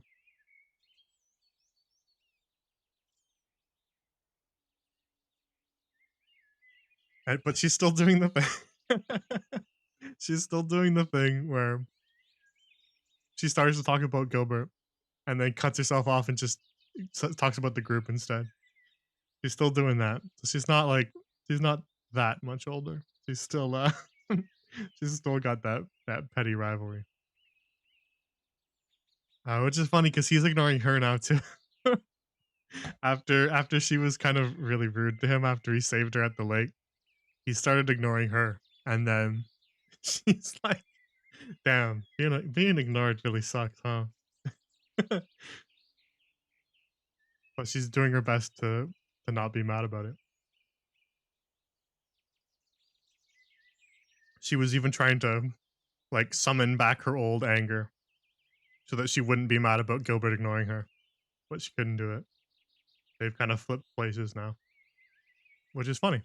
She leaves him out when she talks about all the groups of kids too. Whenever she's going through like, oh yeah, Ruby and Charlie and Josie and Moody Spurgeon, of course. She she leaves him out entirely. Even though she's most worried about beating him, she doesn't even talk about him.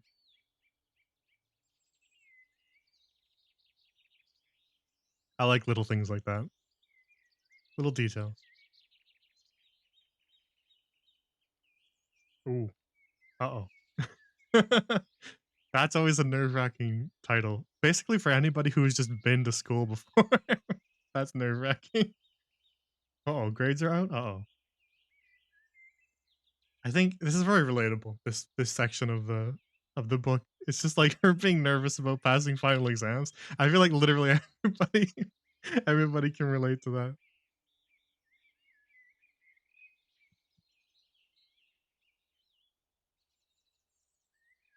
All right, we'll do one more chapter and then we'll take a little 1 minute break to get more water, get go to the bathroom, things like that. Imagine having final exams. You have projects. Well, that sounds nice. Probably, theoretically. In theory, it sounds nice not having final exams. But if the projects are just as bad, then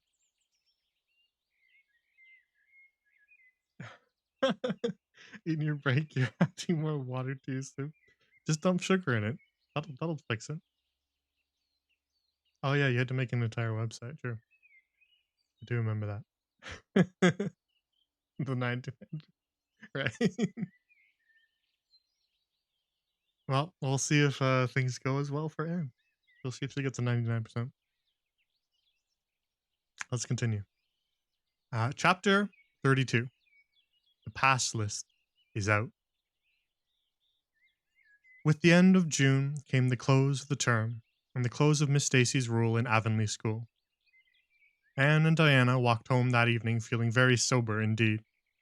Red eyes and damp handkerchiefs bore convincing testimony to the fact that Miss Stacy's farewell words must have been quite as touching as Mr. Phillips had been under similar circumstances 3 years before. Diana looked back at the schoolhouse from the foot of the spruce hill and sighed deeply. It does seem as if it was the end of everything, doesn't it? She said dismally. You oughtn't to feel half as badly as I do, said Anne, hunting vainly for a dry spot on her handkerchief. You'll be back again next winter. but I suppose I've left the dear old school forever. If I have good luck, that is. It won't be the same. Miss Stacy won't be there. Nor you, nor Jane, nor Ruby, probably. I shall have to sit all alone, for I couldn't bear to have another deskmate after you. Oh, well, we have had jolly times, haven't we, Anne? It's dreadful to think they're all over. Two big tears rolled down Diana's nose. If you would stop crying, I could, said Anne imploringly. Just as soon as I put away my hanky, I see you brimming up, and that starts me off again. As Mrs. Lynde said, if you can't be cheerful, be as cheerful as you can. After all, I dare say I'll be back next year. This is one of the times I know I'm not going to pass. They're getting alarmingly frequent. Why, you came out splendidly in the exams Miss Stacy gave. Yes, but those exams didn't make me nervous. When I think of the real thing, you can't imagine what a horrid cold fluttery feeling comes round my heart. And then my number is 13, and Josie Pye says it's so unlucky. I am not superstitious, and I know it can make no difference, but still I wish I wasn't 13. It wasn't 13. She's not saying that she's 13 years old. She's like 16 now, 15 now. I should correct myself so that I don't give the wrong idea. I do wish I was going in with you, said Diana. Wouldn't we have a perfectly elegant time? But I suppose you'll have to cram in the evenings. No, Miss Stacy has made us promise not to open a book at all. She says it would only tire and confuse us, and we are going to go out walking and not think about the exams at all and go to bed early. It's good advice, but I expect it will be hard to follow. Good advice is apt to be, I think. Prissy Andrews told me that she sat up half the night every night of her entrance week and crammed for dear life, and I determined to sit up at least as long as she did. It was so kind of your Aunt Josephine to ask me to stay at Beechwood while I'm in town. You'll write to me while you're in, won't you? I'll write Tuesday night and tell you how the first day goes, promised Anne. I'll be haunting the post office Wednesday, vowed Diana. Anne went to town the following Monday, and on Wednesday Diana haunted the post office as agreed and got her letter. Dearest Diana, wrote Anne, here it is Tuesday night, and I'm writing this in the library at Beechwood. Last night I was horribly lonesome all alone in my room and wished so much that you were there with me. I couldn't cram, because I'd promised Miss Stacy not to, but it was as hard to keep from opening my history as it used to be to keep from reading a story before my lessons were learned. This morning Miss Stacy came for me, and we went to the academy, calling for Jane and Ruby and Josie on our way. Ruby asked me to feel her hands, and they were cold as ice. Josie said I looked as if I hadn't slept a wink, and she didn't believe I was strong enough to stand the grind of the teacher's course, even if I did get through. There are times and seasons, even yet, when I don't feel that I have made any great headway in learning to like Josie Pye. When we reached the academy, there were scores of students there from all over the island. The first person we saw was Moody Spurgeon, sitting on the steps and muttering away to himself. Jane asked him what on earth he was doing, and he said he was repeating the multiplication table over and over to steady his nerves, and for pity's sake not to interrupt him. Because if he stopped for a moment, he got frightened and forgot everything he ever knew, but the multiplication table kept all his facts firmly in their proper place.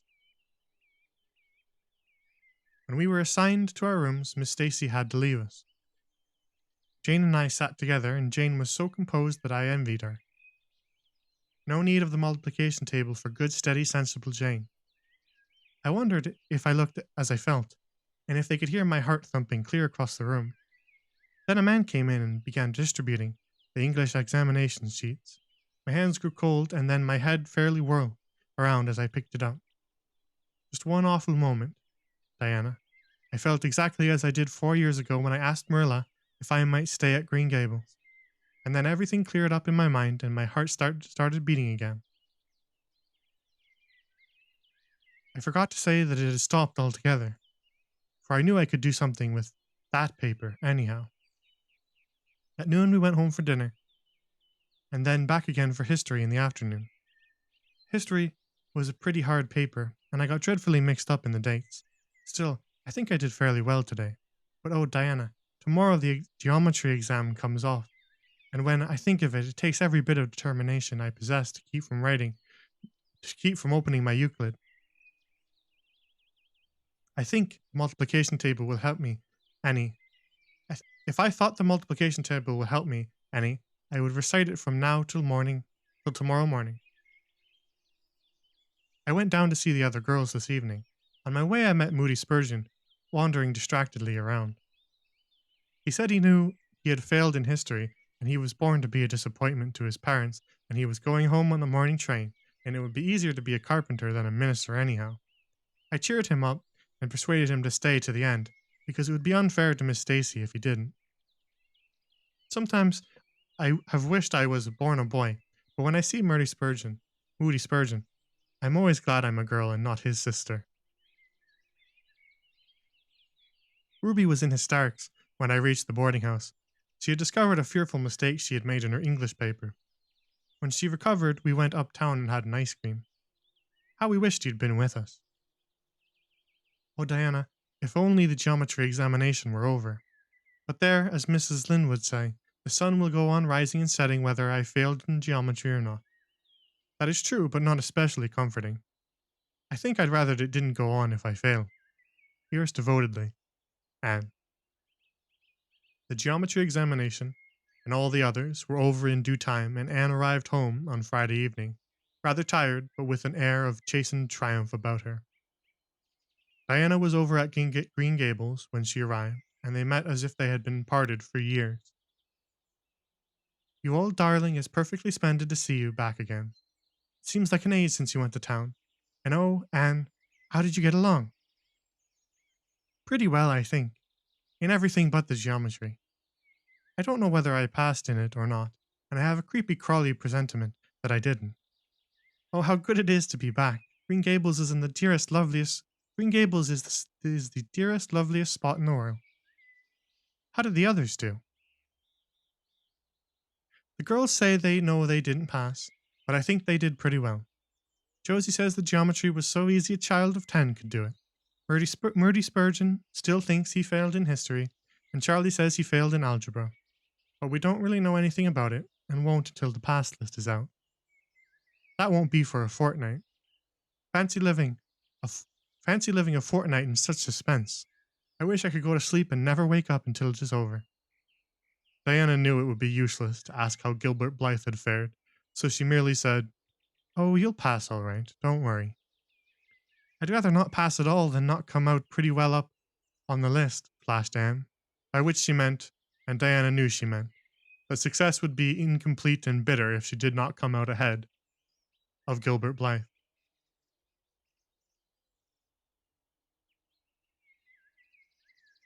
With this end in view, had strained every nerve during the examinations.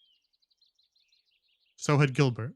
They had met and passed each other on the street a dozen times without any sign of recognition, and every time Anne had held her head a little higher and wished a little more earnestly that she had made friends with Gilbert when he asked her, and vowed a little more determinedly to surpass him in the examination. She knew that all Avonlea Jr. was wondering which would come out first. She even knew that Jimmy Glover and Ned Wright had a bet on the question, and that Josie Pye had said there was no doubt in the world that Gilbert would be first, and she felt that her humiliation would be unbearable if she failed. But she had another and nobler motive for wishing to do well. She wanted to pass high for the sake of Matthew and Marilla, especially Matthew. Matthew had declared to her his conviction that she would beat the whole island. That, Anne felt, was something it would be foolish to hope for even in the wildest dreams. But she did hope fervently that she would be among the first 10 at least, so that she might see Matthew's kindly brown eyes gleam with pride in her achievement. That, she felt, would be a sweet reward indeed for all her hard work and patient grubbing among unimaginative equations and conjugations.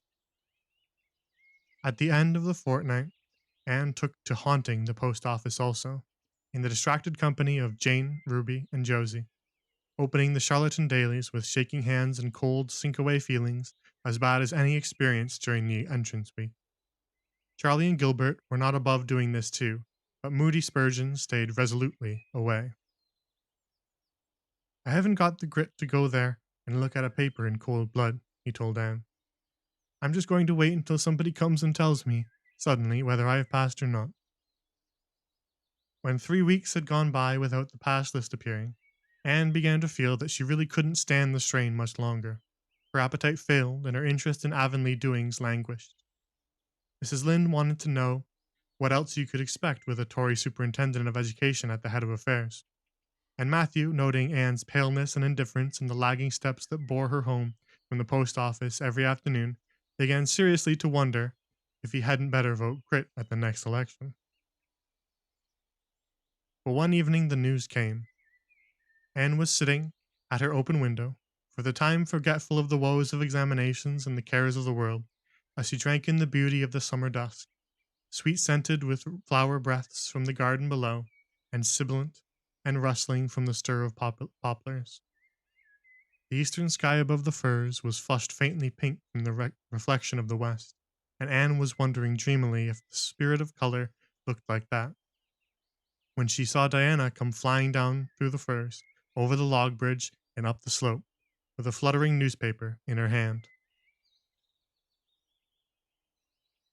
Anne sprang to her feet, knowing at once what that paper contained. The pass list was out. Her head whirled and her heart beat until it hurt her. She could not move a step. It seemed an hour to her before Diana came rushing along the hall and burst into the room without even knocking. So great was her excitement. "Anne, you've passed!" she cried. "Passed the very first! You and Gilbert both! You're ties, but your name is first! Oh, I'm so proud!" Diana flung the paper on the table and herself on Anne's bed, utterly breathless and incapable of further speech. Anne lighted the lamp, oversetting the match safe and using up a half-dozen matches before her shaking hands could accomplish the task. Then she snatched up the paper. Yes, she had passed. There was her name at the very top of a list of 200. That moment was worth living for. "You did just splendidly, Anne," puffed Diana, recovering sufficiently to sit up and speak, for Anne, starry-eyed and rapt, had not uttered a word. Father brought the paper home from Bright River not 10 minutes ago. I came out on the afternoon train, you know, and won't be here till tomorrow by mail. And when I saw the pass list, I just rushed over like a wild thing. You've all passed, every one of you, Moody Spurgeon and all, although he's conditioned in history. Jane and Ruby did pretty well. They're halfway up, and so did Charlie. Josie just scraped through with 3 marks to spare, but you'll see she'll put on as many airs as if she'd led. Won't Miss Stacy be delighted? Oh, Anne, what does it feel like to see your name at the head of a pass list like that? If it were me, I know I'd go crazy with joy. I'm pretty near crazy as it is, but you're as calm and cool as a spring evening." "I'm just dazzled inside," said Anne. "I want to say 100 things, and I can't find words to say them in. I never dreamed of this. Yes, I did too, just once. I let myself think once, what if I should come out first? Quakingly, you know, for it seemed so vain and presumptuous to think I could lead the island. Excuse me a minute, Diana. I must run right out to the field to tell Matthew. Then we'll go up the road and tell the good news to the others." They hurried to the hayfield below the barn where Matthew was coiling hay, and as luck would have it, Mrs. Lynde was talking to Marilla at the lane fence. "Oh, Matthew," exclaimed Anne, "I've passed and I'm first. Or one of the first. I'm not vain, but I'm thankful." "Well, now, I always said it," said Matthew, gazing at the pass list delightedly. "I knew you could beat them all easy." "You've done pretty well, I must say, Anne," said Marilla, trying to hide her extreme pride in Anne from Mrs. Rachel's critical eye. But that good soul said heartily, "I just guess she has done well, and far be it from me to be backward in saying it. You're a credit to your friends, Anne. That's what, and we're all proud of you." That night, Anne, who had wound up the delightful evening with a serious little talk with Mrs. Allen at the manse, knelt sweetly by her open window in a great sheen of moonshine, and murmured a prayer of gratitude and aspiration that came straight from her heart. There was in it thankfulness for the past and reverent petition for the future. And when she slept on her white pillow, her dreams were as fair and bright and beautiful as maidenhood might desire. End of chapter.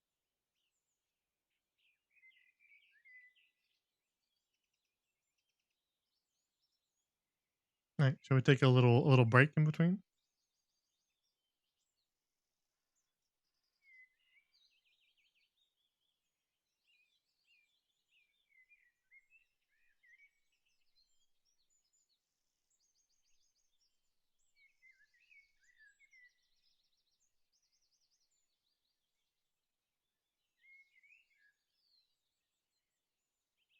All right, we'll take a little 2 minute break. Go get some more water and stuff.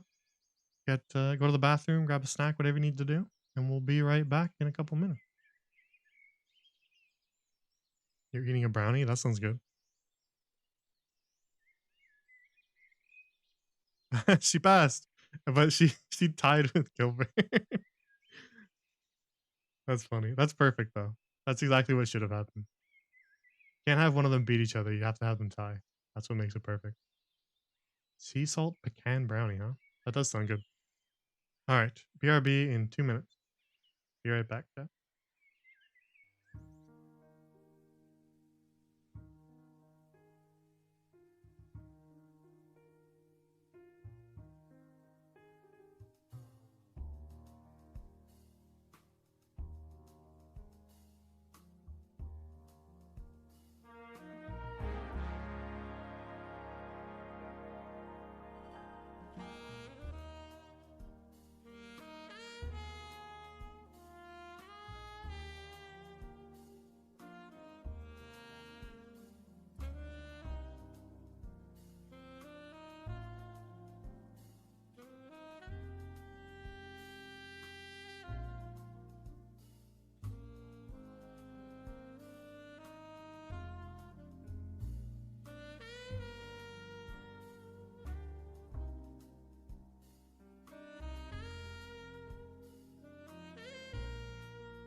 All right, I am back.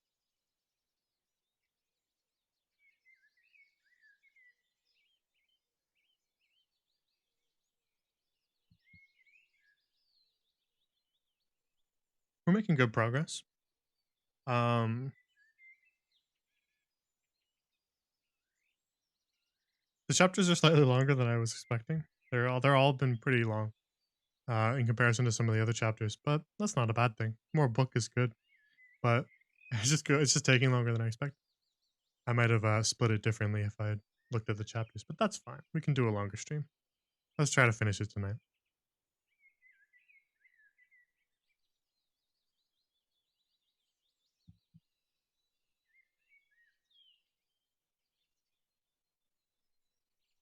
All right. Let's carry on. Chapter 33. The Hotel Concert. Put on your white organdy by all means, Anne, advised Diana decidedly. They were together in the east gable chamber. Outside it was only twilight, a lovely yellowish green twilight, with a clear blue cloudless sky. A big round moon, slowly deepening from her pallid luster into burnished silver, hung over the haunted wood. The air was full of sweet summer sounds, sleepy birds twittering, freakish breezes, faraway voices, and laughter. But in Anne's room, the blind was drawn and the lamp lighted, for an important toilet was being made. The east gable was a very different place from what it had been that night 4 years before, when Anne had felt its bareness penetrate to the marrow of her spirit with its inhospitable chill. Changes had crept in, Marilla conniving at them resignedly, until it was as sweet and dainty a nest as a young girl could desire. The velvet carpet with the pink roses and the pink silk curtains of Anne's early visions had certainly never materialized, but her dreams had kept pace with her growth, and it is not probable she lamented them. The floor was covered with a pretty matting, and the curtains that softened the high window and fluttered in the vagrant breezes were of pale green art muslin. The walls, hung not with gold and silver brocade tapestry, but with a dainty apple blossom paper, were adorned with a few good pictures given Anne by Mrs. Allen. Miss Stacy's photograph occupied the place of honor, and Anne made a sentimental point of keeping fresh flowers on the bracket under it. Tonight, a spike of white lilies faintly perfumed the room like the dream of a fragrance. There was no mahogany furniture, but there was a white painted bookcase filled with books, a cushioned wicker rocker, a toilet table befrilled with white muslin, a quaint gilt-framed mirror with chubby pink cupids and purple grapes painting over its arched top, that used to hang in the spare room, and a low white bed. Anne was dressing for a concert at the White Sands Hotel. The guests had got it up in aid of the Charlottetown Hospital, and had hunted out all the available amateur talent in the surrounding districts to help it along. Bertha Sampson and Pearl Clay of the White Sands Baptist Choir had been asked to sing a duet. Milton Clark of Newbridge was to give a violin solo. Winnie Adela Blair of Carmody was to sing a Scotch ballad, and Laura Spencer of Spencervale and Anne Shirley of Avonlea were to recite. As Anne would have said at one time, it was an epoch in her life, and she was deliciously athrill with the excitement of it. Matthew was in the seventh heaven of gratified pride over the honor conferred on his Anne, and Marilla was not far behind, although she would have died rather than admit it, and said she didn't think it was very proper for a lot of young folks to be gadding over to the hotel without any responsible person with them. Anne and Diana were to drive over with Jane Andrews and her brother Billy in their double-seated buggy, and several other Avonlea girls and boys were going too. There was a party of visitors expected out from town, and after the concert, a supper was to be given to the performers. Do you really think the organdy will be best? Queried Anne anxiously. I don't think it's as pretty as my blue-flowered muslin, and it certainly isn't so fashionable. But it suits you ever so much better, said Diane. It's so soft and frilly and clinging. The muslin is stiff, and it makes you look too dressed up, but the organdy seems as if it grew on you. Anne sighed and yielded. Diana was beginning to have a reputation for notable taste in dressing, and her advice on such subjects was much sought after. She was looking very pretty herself on this particular night, in a dress of the lovely wild rose pink, from which Anne was forever debarred. But she was not to take any part in the concert, so her appearance was of minor importance.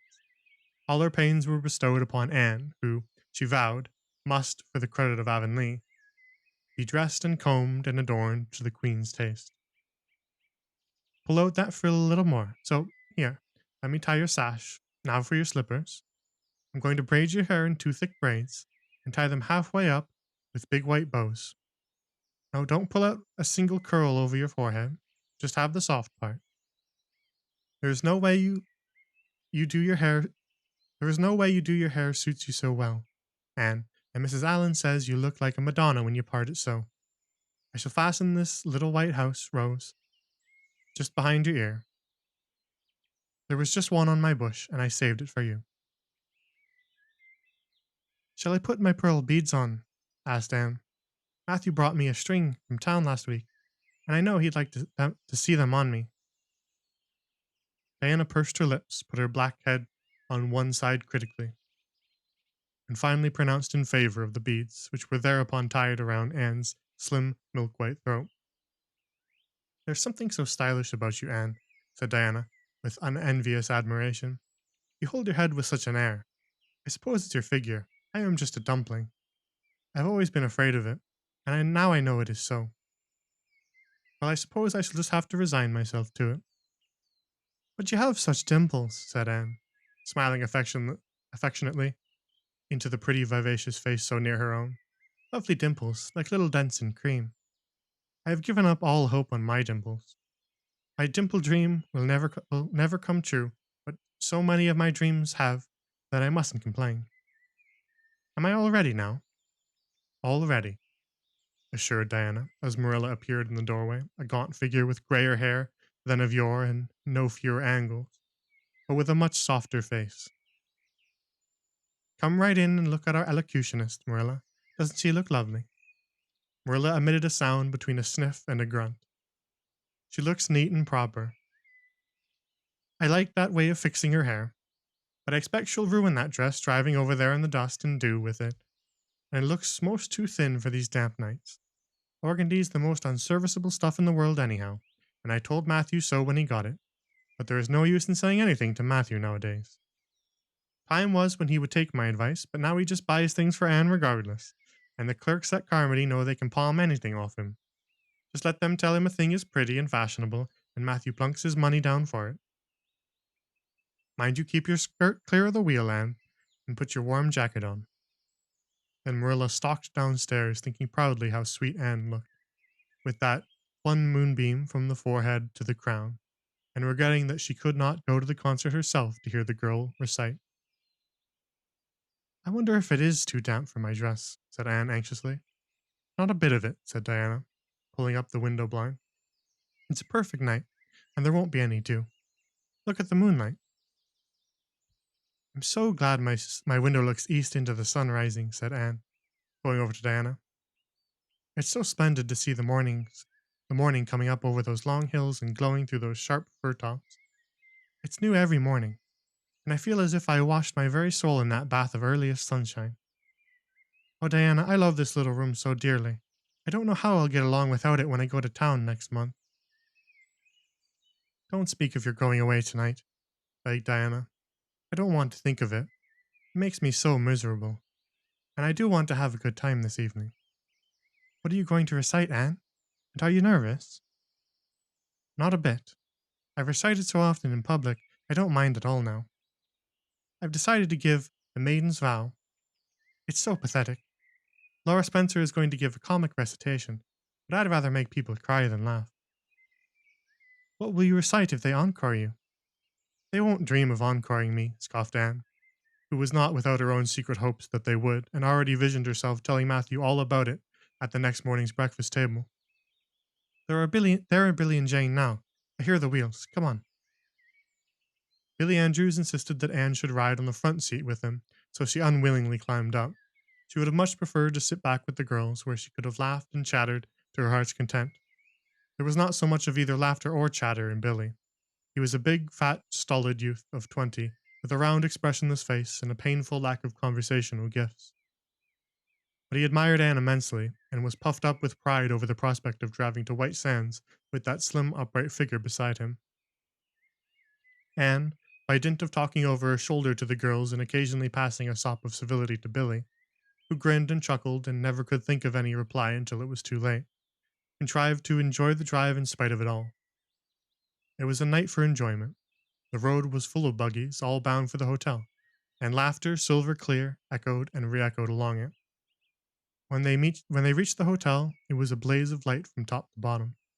They were met by the ladies of the concert committee, one of whom took Anne off to the performers' dressing room, which was filled with the members of a Charlatan Symphony Club, among whom Anne felt suddenly shy and frightened and countrified.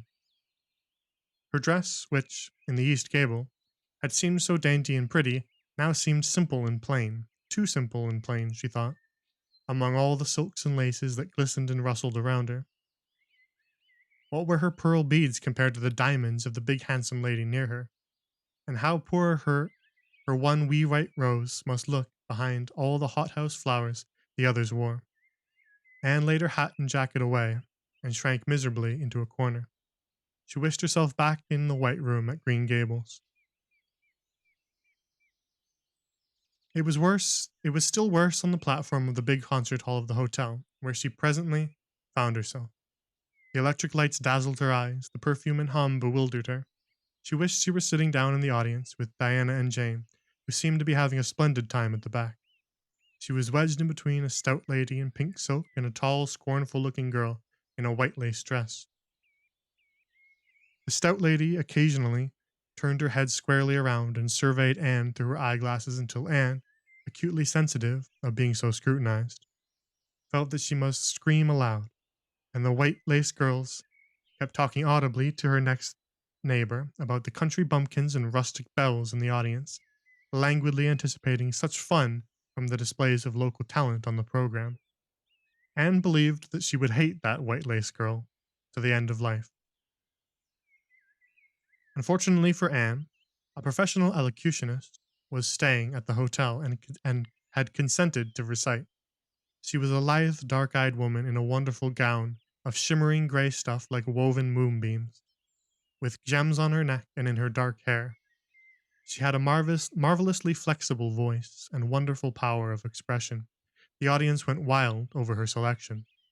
Anne, forgetting all about herself and her troubles for the time, listened with rapt and shining eyes, but when the recitation ended, she suddenly put her hands over her face. She could never get up and recite after that. Never. Had she ever thought she could recite? Oh, if she were only back at Green Gables. At this unpropitious moment, her name was called. However, somehow, Anne, who did not notice the rather guilty little start of surprise the white lace girl gave, and would not have understood the subtle compliment implied therein if she had, got on her feet and moved dizzily out to the front. She was so pale that Diana and Jane, down in the audience, clasped each other's hands in nervous sympathy. Anne was the victim of an overwhelming attack of stage fright. Often she had recited in public. She had never before faced such an audience as this. Often as she had recited in public, she had never faced before such an audience as this, and the sight of it paralyzed her energies completely. Everything was so strange, so brilliant, so bewildering. The rows of ladies in evening dress, the critical faces, the whole atmosphere of wealth and culture about her. Very different this from the plain benches at the debating club, filled with the homely, sympathetic faces of friends and neighbors. These people, she thought, would be merciless critics. Perhaps, like the white-laced girl, they anticipated amusement from her rustic efforts. She felt hopelessly, helplessly ashamed and miserable. Her knees trembled, her heart fluttered, a horrible faintness came over her. Not a word could she utter, and the next moment she would have fled from the platform despite the humiliation which, she felt, must ever be after her portion if she did so. But suddenly, as her dilated, frightened eyes gazed out over the audience, she saw Gilbert Blythe away at the back of the room, bending forward with a smile on his face, a smile which seemed to Anne at once triumphant and taunting. In reality, it was nothing of the kind. Gilbert was merely smiling with appreciation of the whole affair in general, and of the effect produced by Anne's slender white form and spiritual face against a background of palms in particular. Josie Pye, whom he had driven over, sat beside him, and her face certainly was both triumphant and taunting. But Anne did not see Josie, and would not have cared if she had. She drew a long breath and flung her head up proudly, courage and determination tingling over her like an electric shock. She would not fail before Gilbert Blythe. He should never be able to laugh at her. Never, never. Her fright and nervousness vanished, and she began her recitation, her clear, sweet voice reaching to the farthest corner of the room without a tremor or a break. Self possession was fully restored to her, and in the reaction from that horrible moment of powerlessness, she recited as she had never done before. When she finished, there were bursts of honest applause. Anne, stepping back to her seat, blushing with shyness and delight, found her hand vigorously clasped and shaken by the stout lady in pink silk. My dear, you did splendidly, she puffed. I've been crying like a baby. Actually, I have. They're encoring you. They're bound to have you back. Oh, I can't go, said Anne confusedly. But yet, I must, or Matthew will be disappointed.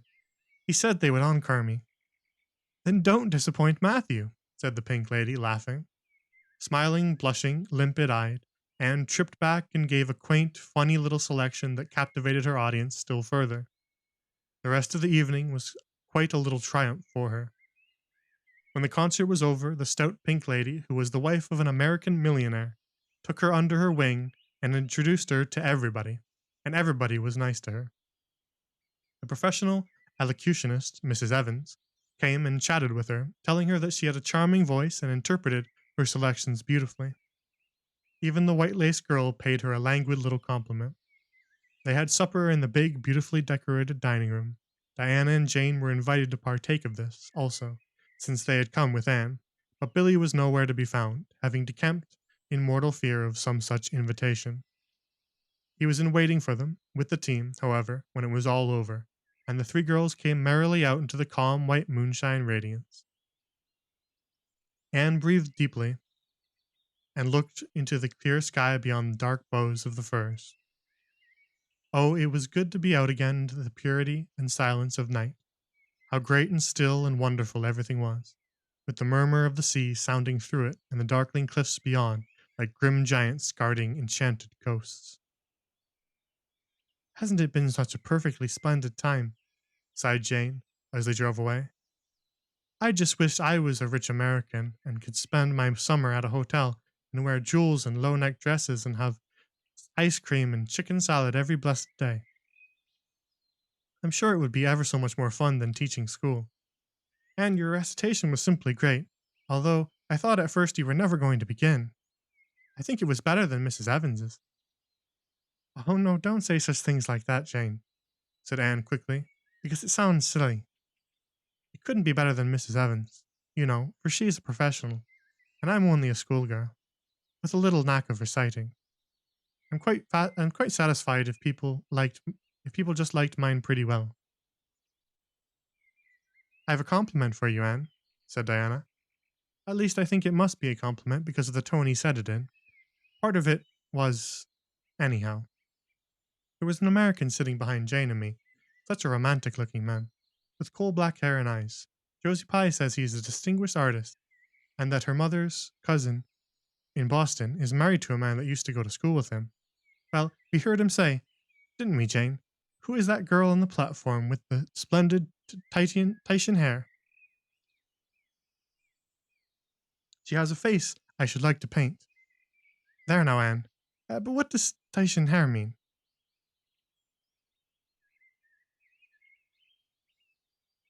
Uh, Being interpreted, it means plain red, I guess, laughed Anne.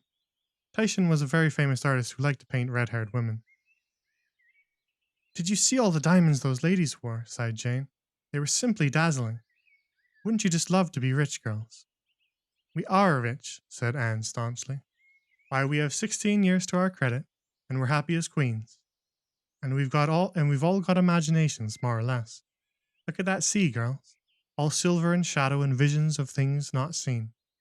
We couldn't enjoy its loveliness any more if we had millions of dollars and ropes of diamonds. You wouldn't change into any of those women if you could.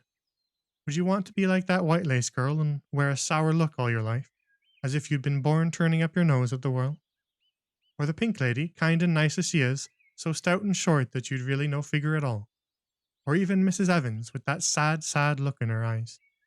She must have been dreadfully unhappy sometime to have such a look. You know you wouldn't, Jane Andrews. I don't know exactly, said Jane, unconvinced. I think diamonds would comfort a person for a good deal. Well, I don't want to be anyone but myself, even if I do go uncomforted by diamonds all my life, declared Anne. I'm quite content to be Anne of Green Gables, with my string of pearl beads. I know Matthew gave me as much love with them as ever went with Madame the Pink Lady's jewels. End of chapter.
I call them, and I don't mean you shall be behind them.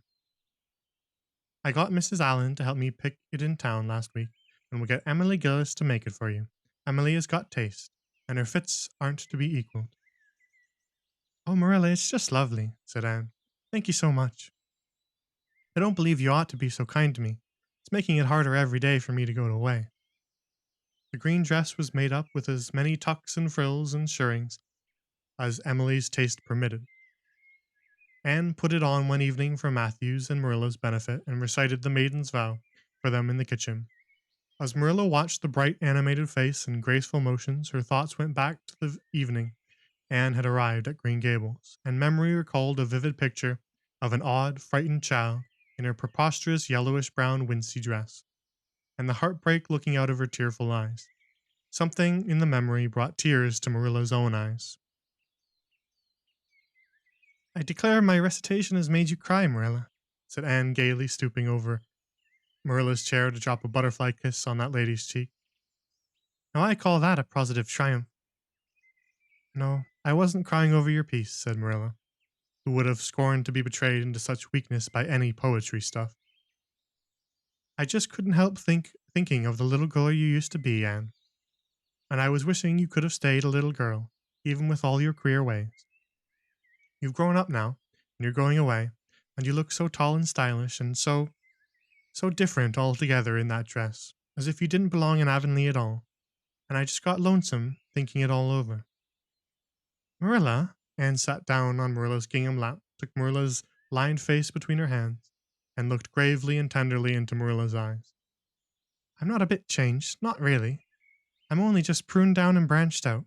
The real me, back here, is just the same. It won't make a bit of difference where I go or how much I change outwardly. At heart, I shall always be your little Anne, who will love you and Matthew and dear Green Gables more and better every day of her life. Anne laid her fresh young cheek against Marilla's faded one and reached out a hand to pat Matthew's shoulder. Marilla would have given much just then to have possessed Anne's power of putting her feelings into words, but nature and habit had willed it otherwise, and she could only put her arms close about her girl and hold her tenderly to her heart, wishing that she need never let go. Matthew, with a suspicious moisture under his eyes, got up and went out of doors. Under the stars of the blue summer night, he walked agitatedly across the yard to the gate under the poplars. Well, now, I guess she ain't been much spoiled, he muttered proudly. I guess my putting in my oar occasionally never did much harm after all. She's smart and pretty and loving too, which is better than all the rest. She's been a blessing to us, and there never was a luckier mistake than what Mrs. Spencer made. If it was luck, I don't believe it was such a thing. It was Providence, because the Almighty saw we needed her, I reckon. The day finally came when Anne must go to town. She and Matthew drove in one fine September morning, after a tearful parting with Diana and an untearful practical one, on Marilla's side at least, with Marilla.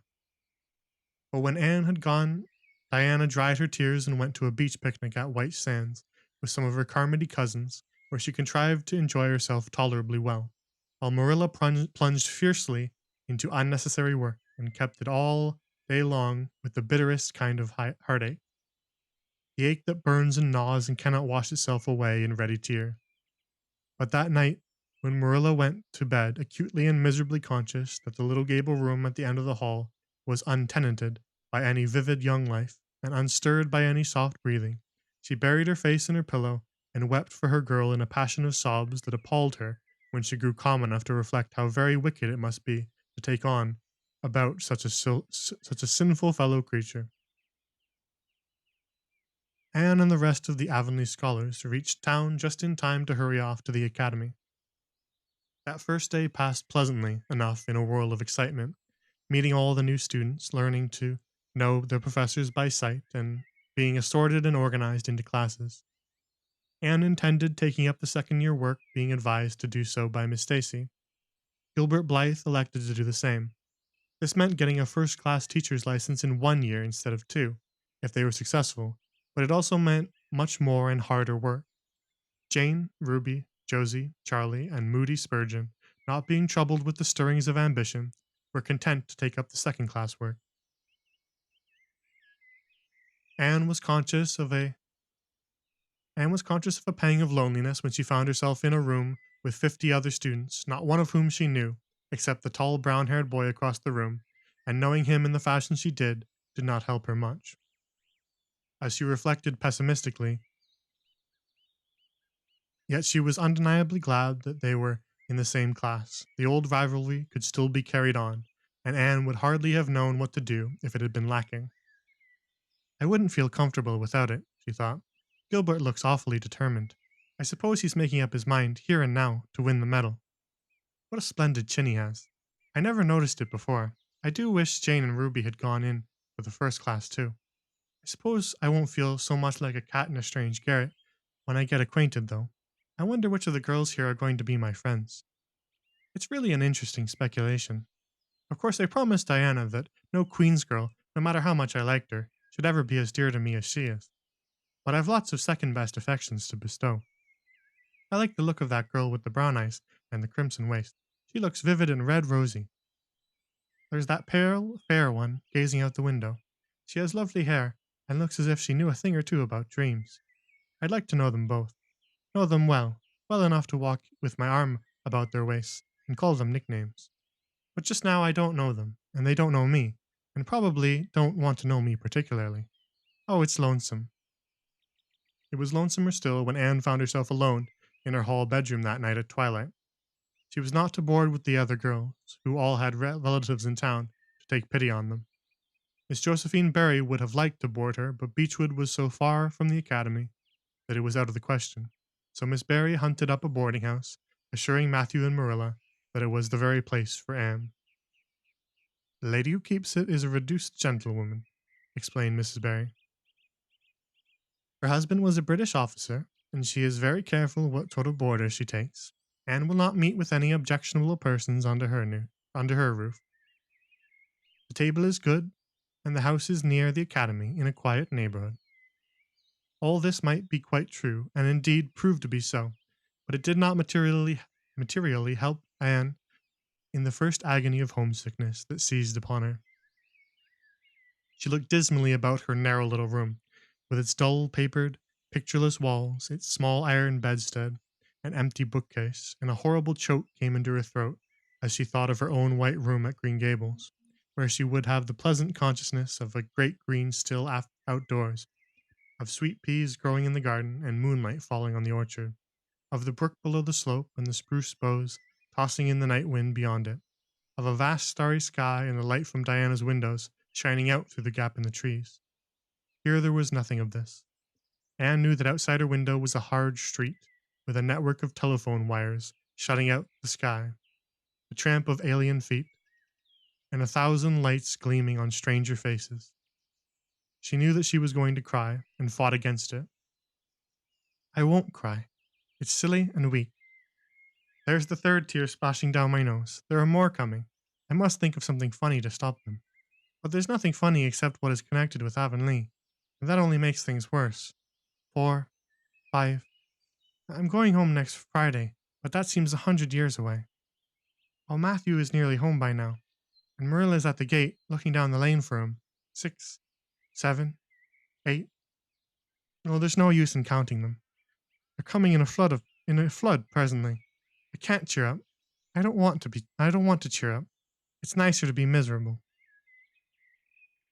The flood of tears would have come, no doubt, had not Josie Pye appeared at that moment. In the joy of seeing a familiar face, Anne forgot that there had never been much love lost between her and Josie. As a part of Avonlea life, even a Pye was welcome. I'm so glad you came up, Anne said sincerely. You've been crying, remarked Josie with aggravating pity. I suppose you're homesick. Some people have so little self-control in that respect. I've no intention of being homesick, I can tell you. Town's too jolly after that poky old Avonlea. I wonder how I ever existed there so long. You shouldn't cry, Anne. It isn't becoming. For your nose and eyes get red, and then you seem all red. I had a perfectly scrumptious time in the academy today. Our French professor is simply a duck. His mustache would give you kerwallops of the heart. Have you anything eatable around, Anne? I'm literally starving. Ah, I guess likely Marilla'd load you up with cake. That's why I called round. Otherwise, I'd have gone to the park to hear the band play with Frank Stockley. He boards the same place as I do, and he's a sport. I noticed you in class today. He noticed you in class today and asked me who the red-haired girl was. I told him you were an orphan that the Cuthberts had adopted, and nobody knew very much about what you'd been before that. Anne was wondering if, after all, solitude and tears were not more satisfactory than Josie Pye's companionship, when Jane and Ruby appeared, each with an inch of Queen's color ribbon, purple and scarlet, pinned proudly to her coat. As Josie was not speaking to Jane just then, she had to subside into comparative harmlessness. Harmlessness. Harmlessness. Well, Jane said with a sigh, I feel as if I'd lived many moons since the morning. I ought to be home studying my Virgil. That horrid old professor gave us 20 lines to start in on tomorrow. but I simply couldn't settle down to study tonight. And he thinks I see the trace of tears. If you've been crying, do own up. It will restore my self respect, for I was shedding tears freely before Ruby came along. I don't mind being a goose so much if somebody else is goosey too. Cake, you'll give me a teeny piece, won't you? Thank you. It has the real Avonlea flavor. Ruby, perceiving the Queen's calendar lying on the table, wanted to know if Anne meant to try for the gold medal. Anne blushed and admitted she was thinking of it. Oh, that reminds me, said Josie. Queen's is to get one of the Avery scholarships after all. The word came today. Frank Stockley told me his uncle is one of the board of governors, you know. It will be announced in the academy tomorrow. An Avery scholarship. Anne felt her heart beat more quickly, and the horizons of her ambitions shifted and broadened as if by magic. Before Josie had told the news of Anne's highest pinnacle of aspiration, Before Josie had told the news, Anne's highest pinnacle of aspiration had been a teacher's provincial license, first class, at the end of the year, and perhaps the medal. But now, in one moment, Anne saw herself winning the Avery Scholarship, taking an arts course at Redmond College, and graduating in a gown and mortarboard before the echoes of Josie's words had died away. For the Avery Scholarship was in English, and Anne felt that here her foot was on native heath. A wealthy manufacturer in New Brunswick had died and left part of his fortune to endow a large number of scholarships to be distributed among the various high schools and academies of the maritime provinces, according to their respective standings. There had been much doubt whether one would be allotted to Queen's, but the matter was settled at last, and at the end of the year, the graduate who made the highest mark in English and English literature would win the scholarship, $250 a year for 4 years at Redmond College. No wonder that Anne went to bed that night with tingling cheeks. I'll win that scholarship if hard work can do it, she resolved. Wouldn't Matthew be proud if I got to be a BA? Oh, it's delightful to have ambitions. I'm so glad I have such a lot, and there never seems to be any end to them. That's the best of it. Just as soon as you attain to one ambition, you see another one glittering higher up still. It does make life so interesting. End of chapter.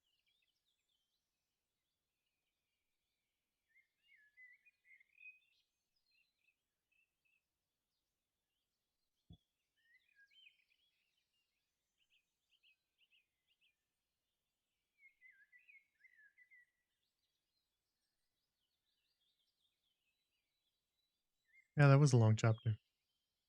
It basically covered like her whole journey into Queens, including the part before it. There's some really touching stuff with Marilla though. Marilla's gotten so sentimental. She really can't hide it anymore. She tries so hard to not be, but she's gotten soft. It's very sweet.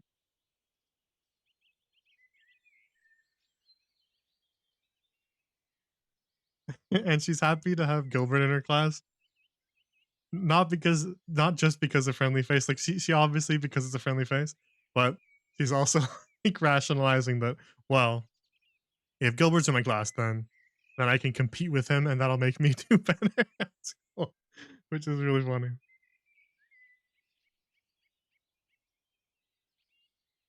And Josie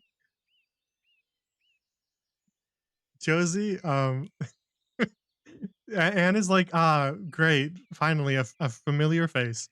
Even if I didn't really like Josie that much, at least it's a familiar face, so that's comforting. And then Josie starts talking, and she's like, never mind. Never mind, Josie, go away.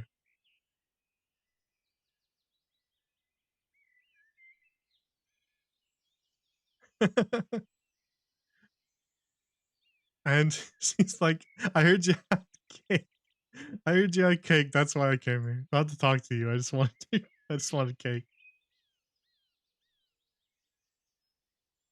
Damn, heartless. Alright. Only a couple more chapters left. Are you guys getting sad? It's bittersweet, for sure. This is such a good book.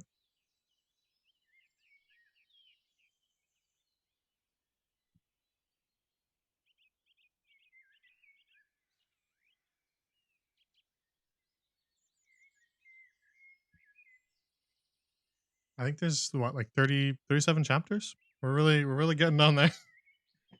We're getting to the end. We'll be able to finish it tonight. Chapter 35.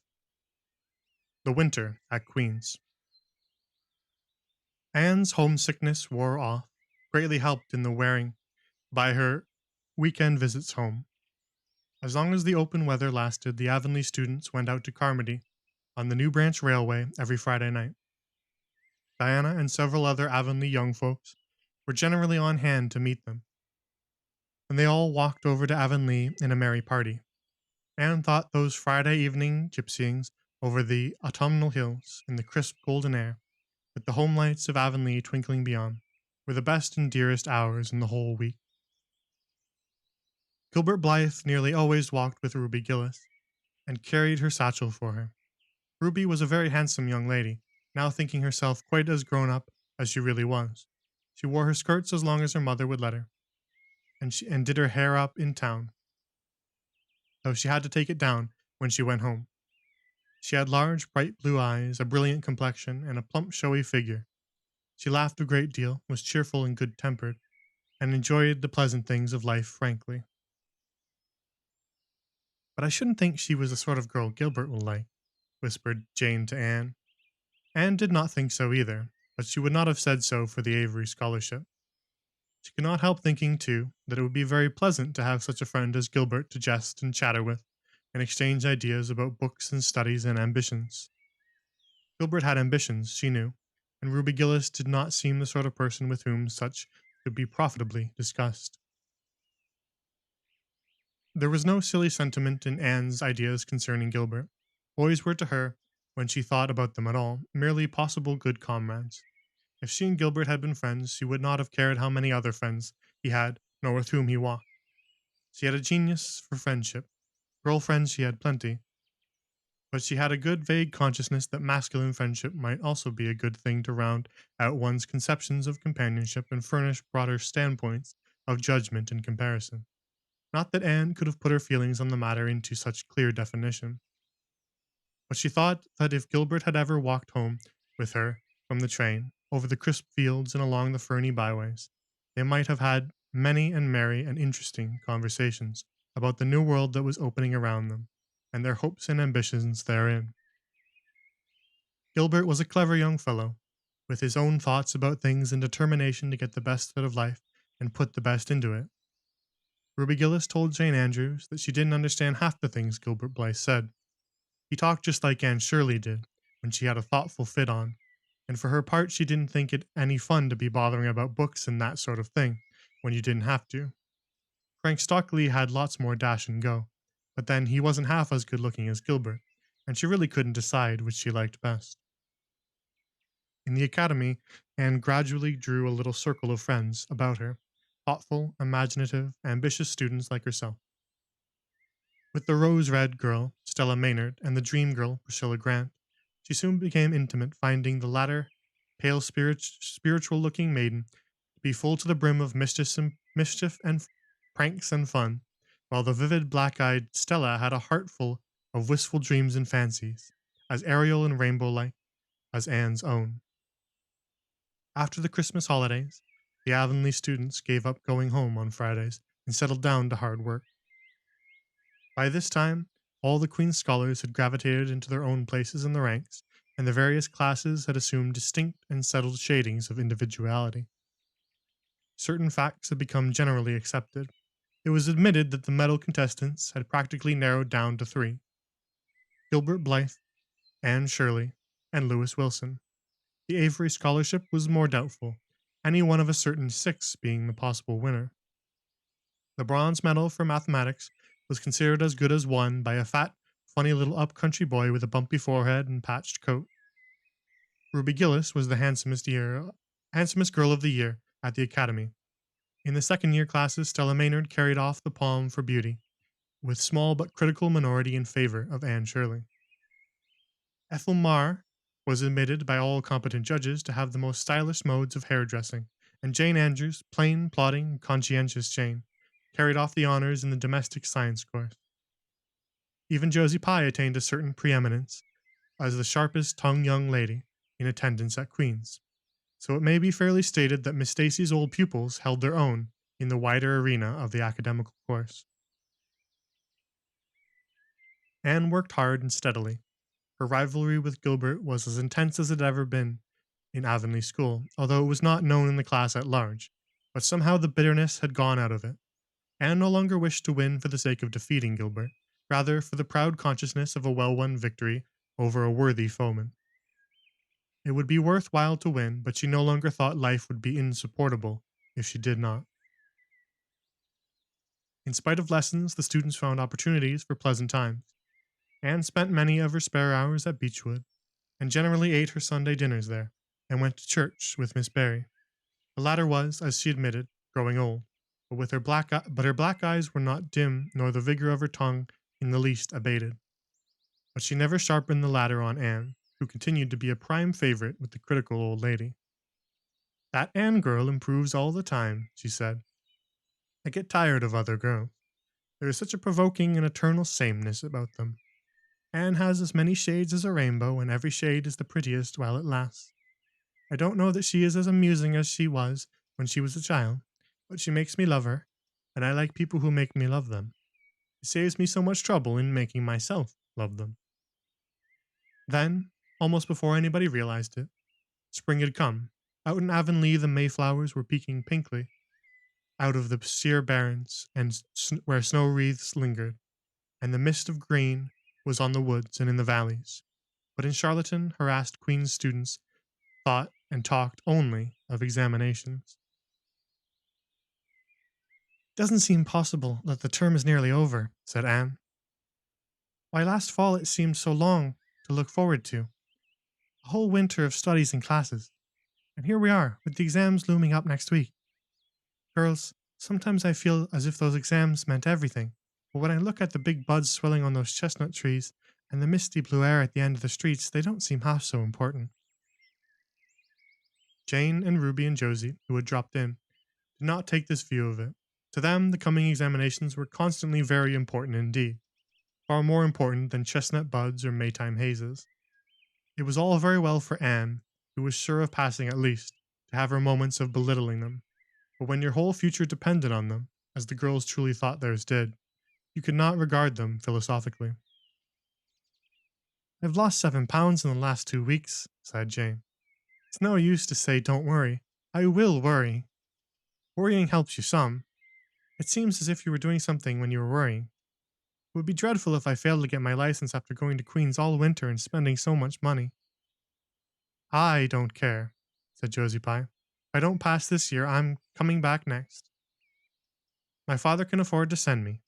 And Frank Stockley says that Professor Tremaine said Gilbert Blythe was sure to get the medal and that Emily Clay would likely win the Avery scholarship.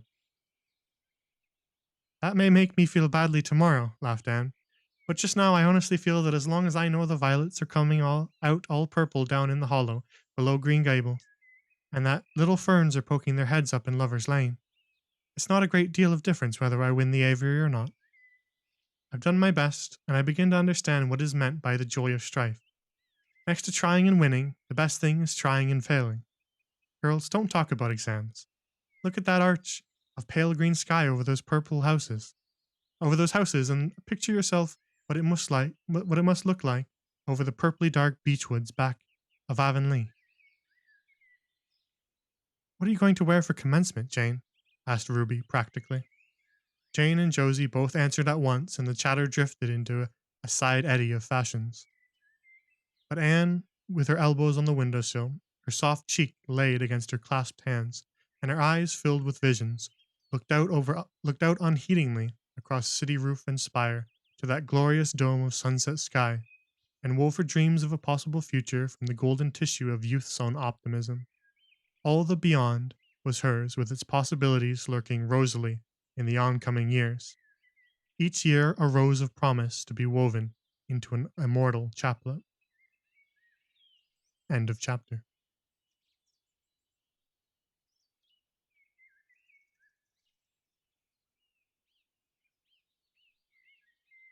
Shall we just keep going? We're near the end now. I think there's only 3 chapters left. Let's just keep at it. No sense in waiting. I don't know what happens.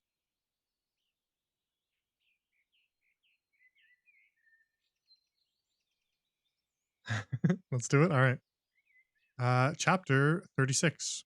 Chapter 36. The Glory and the Dream. On the morning when the final results of all the examinations were to be posted on the bulletin board at Queen's, Anne and Jane walked down the street together. Jane was smiling and happy. Examinations were over, and she was comfortably sure she had made a pass at least. Further considerations troubled Jane not at all.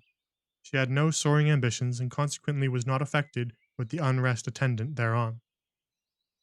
For we pay a price for everything we get or take in this world, and although ambitions are well worth having, they are not to be cheaply won, but exact their dues of work and self-denial, anxiety and discouragement. Anne was pale and quiet. In 10 more minutes she would know who had won the medal and who won the Avery. Beyond those 10 minutes, there did not seem, just then, to be anything worth being called time. Of course you'll win one of them anyhow, said Jane, who couldn't understand how the faculty could be so unfair as to order it otherwise. I have not a hope for the Avery, said Anne. Everybody says Emily Clay will win it. I am not going to march up to that bulletin board and look at it before everybody. I haven't the moral courage. I'm going straight to the girls' dressing room. You must read the announcements and then come and tell me, Jane. And I implore you, in the name of our old friendship, to do it as quickly as possible. If I have failed, just say so, without trying to break it gently. And whatever you do, don't sympathize with me. Promise me this, Jane. Jane promised solemnly, but, as it happened, there was no necessity for such a promise. When they went up to the entrance steps of Queen's, they found the hall full of boys who were carrying Gilbert Blythe around on their shoulders and yelling at the tops of their voices. Hurrah for Blythe, medalist. For a moment, Anne felt one sickening pang of defeat and disappointment. So she had failed and Gilbert had won. Well, Matthew would be sorry. He had been so sure she would win. And then, somebody called out, 3 cheers for Miss Shirley, winner of the Avery. Oh, Anne, gasped Jan. Gasped Jane. Jan. I was looking at the word. Oh, Anne, gasped Jane. They fled to the girls' dressing room amid hearty cheers. Oh, Anne, I'm so proud. Isn't it splendid? And then the girls were around them, and Anne was the center of a laughing, congratulating group. Her shoulders were thumped and her hands shaken vigorously. She was pushed and pulled and hugged, and among it all she managed to whisper to Jane, "Oh, won't Matthew and Marilla be pleased? I must write the news home right away." Commencement was the next important happening. The exercises were held in the big assembly hall of the academy. Addresses were given, essays read, songs sung, the public award of diplomas, prizes, and medals made. Matthew and Marilla were there, with eyes and ears for only one student on the platform, a tall girl in pale green, with faintly flushed cheeks and starry eyes, who read the best essay and was pointed out and whispered about as the Avery winner. "Reckon you're glad we kept her, Marilla," whispered Matthew, speaking for the first time since he had entered the hall, when Anne had finished her essay. "It's not the first time I've been glad," retorted Marilla. "You do like to rub things in, Matthew Cuthbert." Miss Barry, who was sitting behind them, leaned forward and poked Marilla in the back with her parasol. "Aren't you proud of that Anne girl?" "I am," she said. Anne went home to Avonlea with Matthew and Marilla that evening. She had not been home since April, and she felt that she could not wait another day. The apple blossoms were out, and the world was fresh and young. Diana was at Green Gables to meet her. In her own white room, where Marilla had set a flowering house rose on the windowsill, Anne looked about her and drew a long breath of happiness. "Oh, Diana, it's so good to be back again. It's so good to see these pointed firs coming out against the pink sky, and that white orchard and the old Snow Queen. Isn't the breath of the mint delicious? And that tea rose. Why, it's a song and a hope and a prayer all in one. And it's good to see you again, Diana." "I thought you liked that Stella Maynard better than me," said Diana reproachfully. "Josie Pye told me you did. Josie said you were infatuated with her." Anne laughed and pelted Diana with the faded June lilies of her bouquet. Stella Maynard is the dearest girl in the world except one, and you are that one, Diana, he said. I love you more than ever, and I've so many things to tell you. But just now I feel as if it were joy enough to sit here and look at you. I'm tired, I think. Tired of being studious and ambitious. I mean to spend at least 2 hours tomorrow lying out in the orchard grass thinking of absolutely nothing. You've done splendidly, Anne. I suppose you won't be teaching now that you won the Avery? No. I'm going to Redmond in September. Doesn't it seem wonderful? I'll have a brand new stock of ambition laid in by that time, after 3 glorious golden months of vacation. Jane and Ruby are going to teach.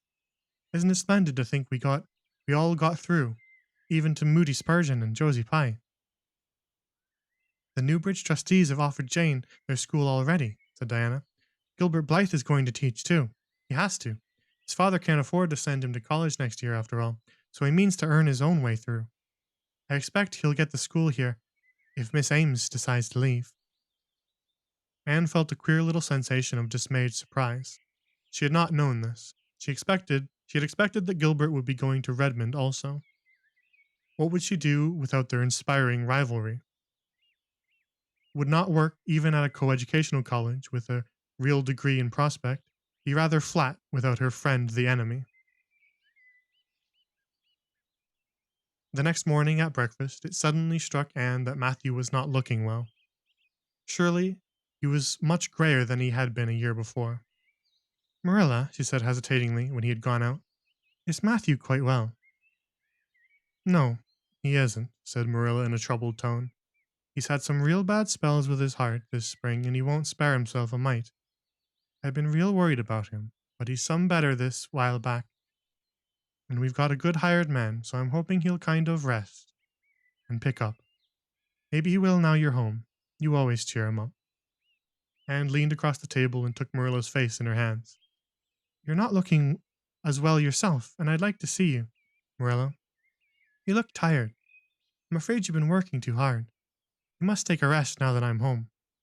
I'm just going to take this one day off to visit all the dear old spots and hunt up my old dreams, and then it will be your turn to be lazy while I do the work. Marilla smiled affectionately at the girl. It's not the work, it's my head. I've got a pain so often now, behind my eyes. Dr. Spencer's been fussing with glasses, but they don't do me any good. There is a distinguished oculist coming to the island the last of June, and the doctor says I must see him.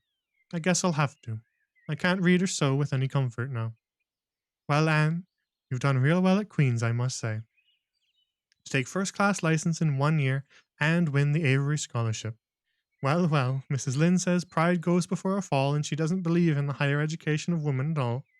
She says it unfits them for women's true sphere. I don't believe a word of it. Speaking of Rachel reminds me.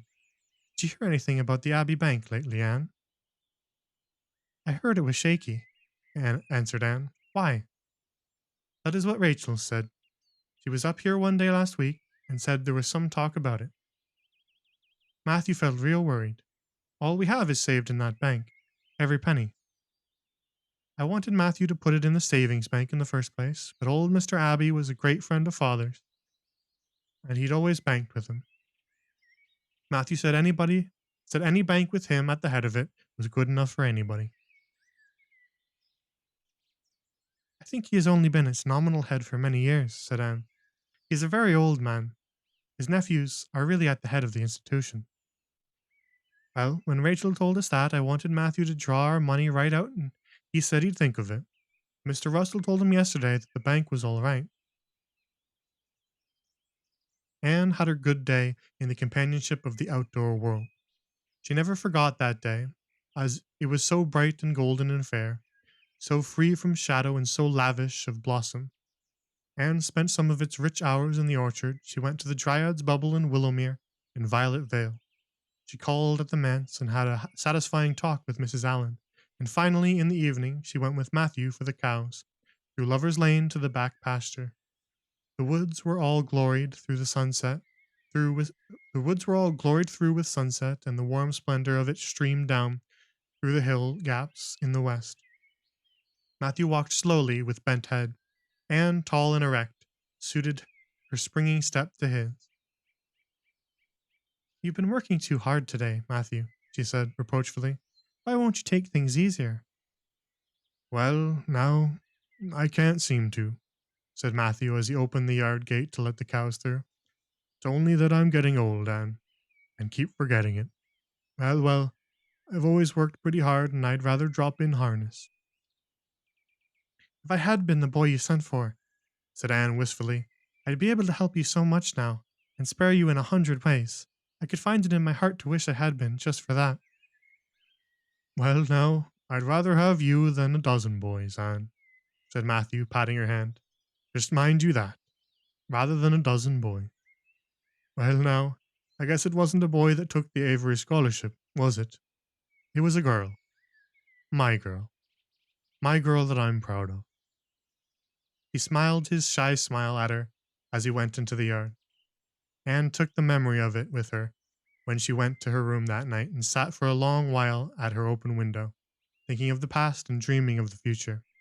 Outside, the Snow Queen was mistily white in the moonshine. The frogs were singing in the marsh beyond Orchard Slope. Anne always remembered the silvery, peaceful beauty and fragrant calm of that night. It was the last night before sorrow touched her life, and no life is ever quite the same again when once that cold, sanctifying touch has been laid upon it. End of chapter. That's an ominous chapter ending. That was really sweet. Yeah. That switch over from to My Girl was really, really, really sweet. That got me.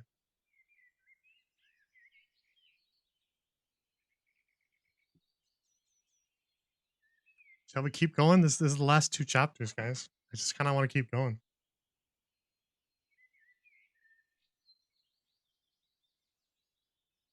Let's take a tiny break. Let's take a 2-second break. I'm just gonna run and refill my water so that my throat doesn't die.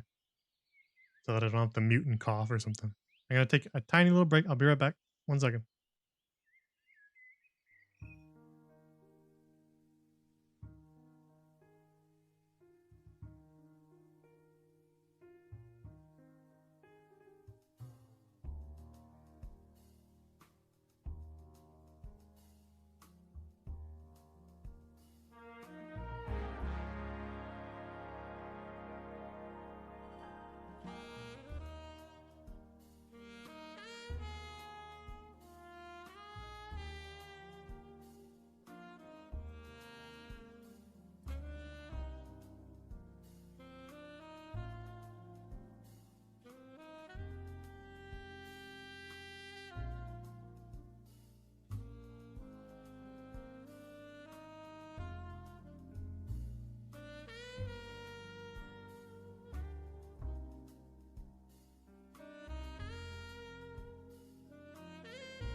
All right. Are we ready?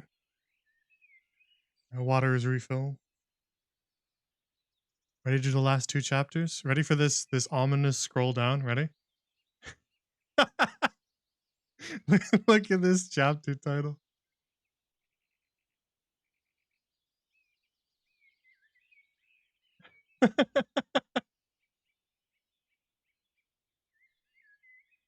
Remember when this book was so sweet and wholesome and good things were happening?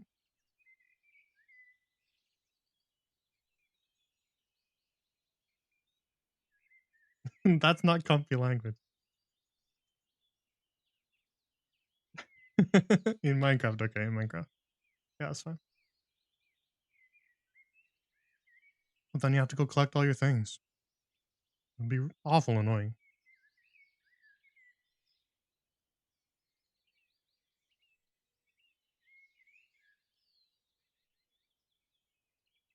All right. Ready? Let's go. Don't worry, it's still comfy. This is life. This is what life is. You must have non-comfy times to appreciate the comfy time.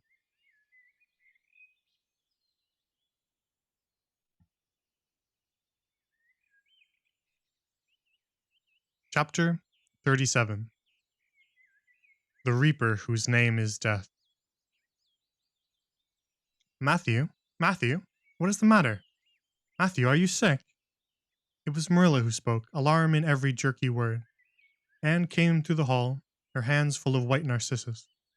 It was long before Anne could love the sight or odor of white narcissus again. In time to hear her and to see Matthew standing in the porch doorway, a folded paper in his hands, and his face strangely drawn and gray. Anne dropped her flowers and sprang across the kitchen to him at the same moment as Marilla. They were both too late. Before they could reach him, Matthew had fallen across the threshold. He's fainted, gasped Marilla.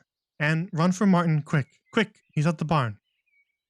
Martin, the hired man, who had just driven home from the post office, started at once for the doctor, calling at Orchard Slope on his way to send Mr. and Mrs. Barry over. Mrs. Lynde, who was there on an errand, came too. They found Anne and Marilla distractedly trying to restore Matthew to consciousness. Mrs. Lynde pushed them gently aside, tried his pulse, and then laid her ear over his heart. She looked at the anxious faces, sorrowfully, and the tears came into her eyes. Oh, Marilla, she said gravely, I don't think we can do anything for him. Mrs. Lynde, you can't think Matthew is, Anne could not say the dreadful word. She turned sick and pallid. Child, yes. I'm afraid of it. Look at his face. When you've seen that look as often as I have, you'll know what it means. Anne looked at the still face and there beheld the seal of the great presence. When the doctor came, he said that death had been instantaneous and probably painless, caused in all likelihood by some sudden shock. The secret of the shock was discovered to be in the paper Matthew had held, and which Martin had brought from the office that morning. It contained an account of the failure of the Abbey Bank. The news spread quickly through Avonlea, and all day friends and neighbors thronged Green Gables and came and went on errands of kindness for the dead and living. For the first time, shy, quiet Matthew Cuthbert was a person of central importance. The white majesty of death had fallen on him and set him apart as one crowned. When the calm night came softly down over Green Gables, the old house was hushed and tranquil. In the parlor lay Matthew Cuthbert, in his coffin, his long gray hair framing his placid face, on which there was a little kindly smile, as if he but slept, dreaming pleasant dreams. There were flowers about him, sweet old-fashioned flowers which his mother had planted in the homestead garden in her bridal days, and for which Matthew had always had a secret, wordless love. Anne had gathered them and brought them to him, her anguished, tearless eyes burning in her white face. It was the last thing she could do for him. The Barrys and Mrs. Lynde stayed with them that night. Diana, going to the east gable where Anne was standing at her window, said gently, Anne, dear, would you like to have me sleep with you tonight? Thank you, Anne. Thank you, Diana. Anne looked earnestly into her friend's face. I think you won't misunderstand me when I say I want to be alone. I'm not afraid. I haven't been alone 1 minute since it happened, and I want to be. I want to be quite silent and quiet and try to realize it. I can't realize it. Half the time it seems to me that Matthew can't be dead, and the other half it seems as if he must have been dead for a long time, and I've had this horrible, dull ache ever since. Diana did not quite understand.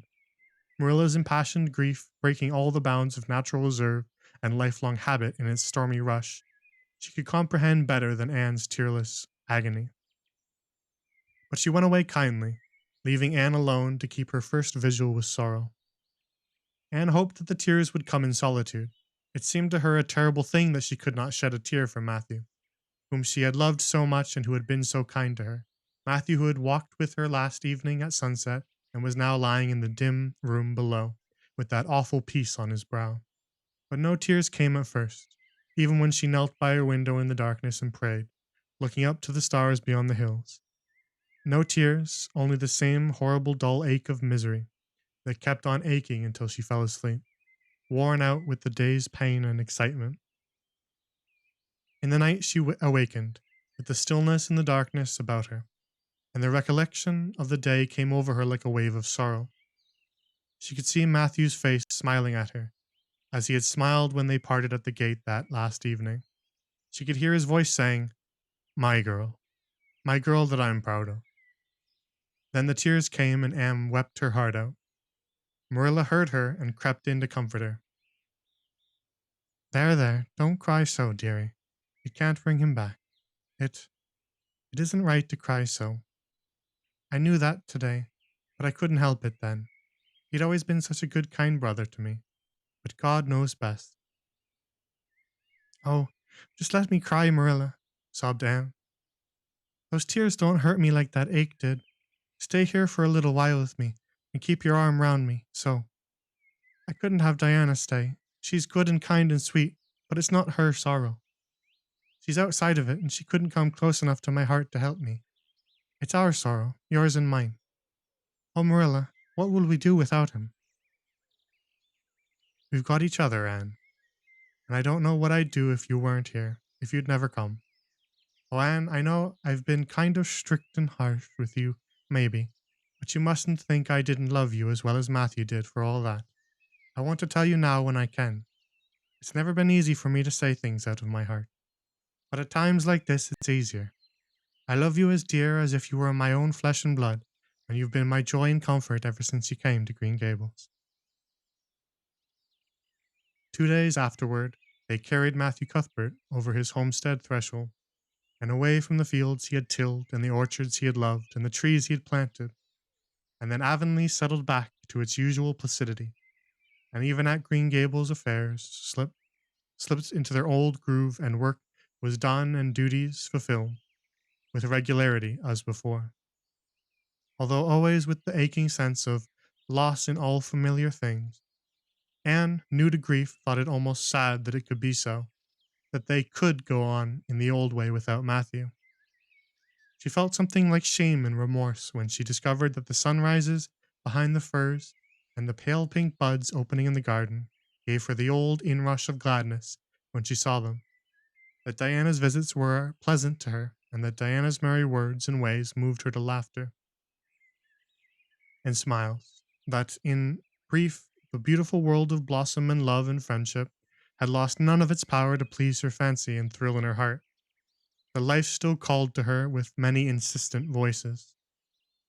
It seems like disloyalty to Matthew somehow, to find pleasures in these things now that he is gone, she said wistfully to Mrs. Allen one evening when they were together in the manse garden. I miss him so much, all the time. And yet, Mrs. Allen, the world and life seem very beautiful and interesting to me for all. Today Diana said something funny and I found myself laughing. I thought when it happened I could never laugh again, and somehow it seems as if I oughtn't to. When Matthew was here, he liked to hear you laugh, and he liked to know that you found pleasure in the pleasant things around you, said Mrs. Allen gently. He is just away now. He likes to know it just the same. I am sure we should not shut our hearts out against the healing influences that nature offers us. But I can understand your feeling. I think we all experience the same thing. We resent the thought that anything can please us when someone we love is no longer here to share the pleasure with us. And we almost feel as if we were unfaithful to our sorrow when we find our interest in life returning to us. I was down to the graveyard to plant a rose bush on Matthew's grave this afternoon, said Anne dreamily. I took a slip of the little white Scotch rose bush his mother brought out from Scotland long ago. Matthew always liked those roses the best. They were so small and sweet on their thorny stems. It made me feel glad that I could plant it by his grave, as if I were doing something that must please him in taking it there to be near him. I hope he has roses like them in heaven. Perhaps the souls of all those little white roses that he has loved so many summers were all there to meet him, I must go home now. Marilla is all alone and she gets awfully lonely at twilight. She will be lonelier still, I fear, when you go away again to college, said Mrs. Allen. Anne did not reply. She said good night and went slowly back to Green Gable.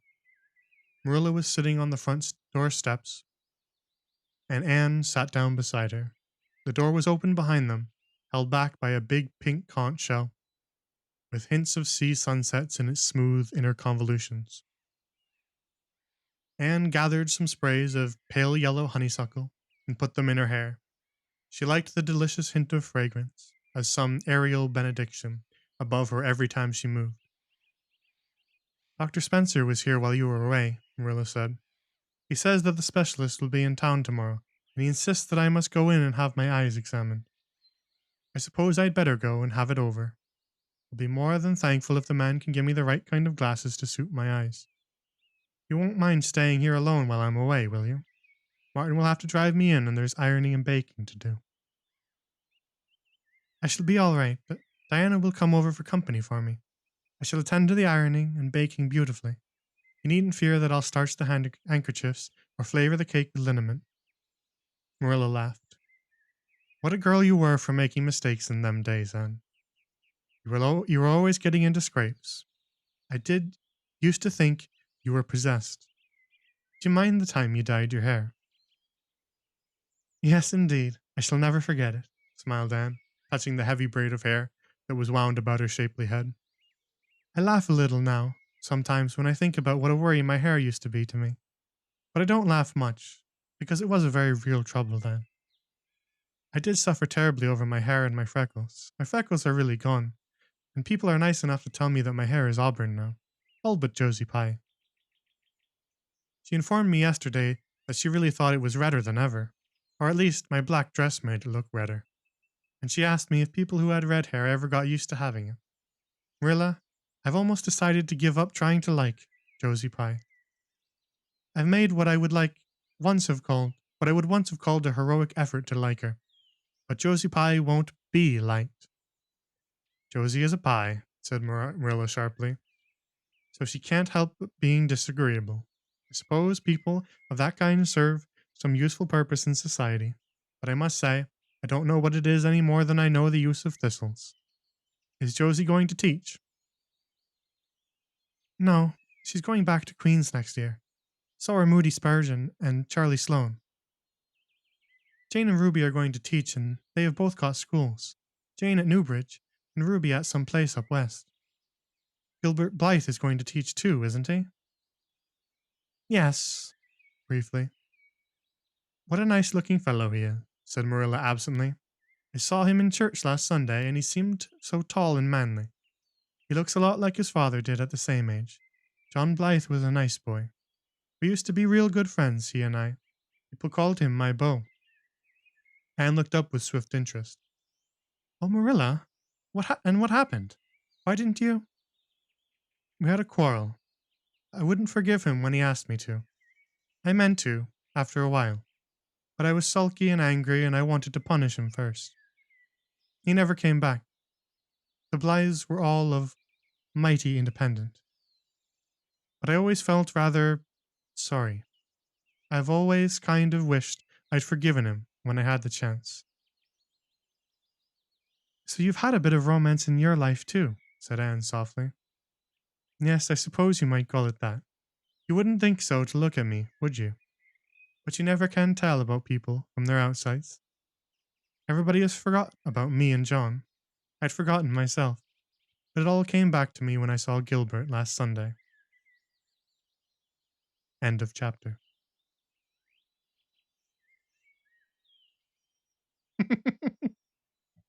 I'm unsubscribing and blocking you and throwing my computer in the trash and burning my bookcase. Well, don't do all that. At the very least, don't unsubscribe. You can do the rest. Just good. That was a really good chapter, even if it was very sad.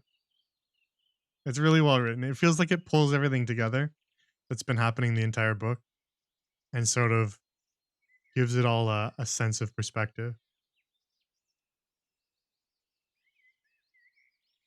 quite good for a penultimate chapter. Listen, I warned you guys last time. I told you. You hate this book now? Don't be like that. You know this book is good. It's a mark of the book's quality that it can invest you so in a character like that. So don't be too mad at it. This is the last chapter, guys. And it's a sweet one, if I recall. I did remember Matthew's death from the very beginning when we started. I did recall that. So I was just waiting for it the whole time. I assumed it was in this chapter based on the title, but I did recall it. So I've been aware of it the whole time. That doesn't make it hurtless. Hello, just hello. Finally out of your lurk. How long have you been lurking for? Because we're about to finish the book.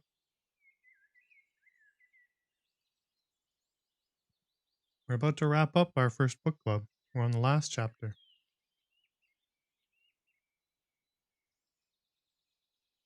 You're violently sad? Well, okay, it's got a sweet ending, so don't worry. If I remember. That's life. He was an old man. That's what happens. That's what life is like.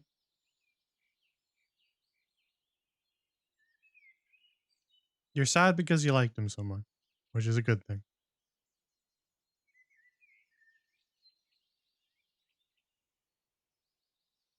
Don't want to get spoiled? Well, the VODs are there for you. Just hello. So you can go back to the beginning if you'd like. And start from the beginning. Because this is a very good book. I highly recommend that you actually read it yourself if you've not. And if you want to go back and watch my VODs of me reading it, then feel free because we have a good time here. And I did the whole book over 4 streams. This is the 4th one, so go back and check that out. You'll enjoy it, I promise. It's a good book. All right, shall we do the last? You were so attached to him? Yeah, I know. Matthew's a great character. He doesn't actually talk a lot. Like, he doesn't have a ton of dialogue, but he still makes such a good impression throughout the book that it's just like, it hurts. Yeah, he's such a good dad. Even though he barely says anything at all, it still hits when he dies. Very sad. It was getting to me too while I was reading.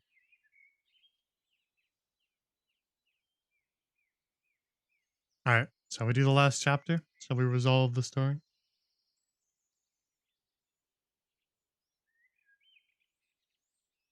And then we'll talk about the book a little bit at the end, and then we'll wrap up.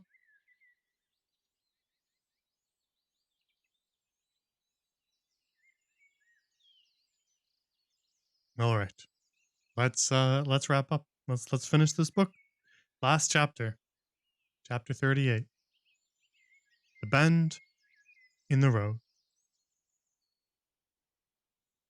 Marilla went to town the next day and returned in the evening.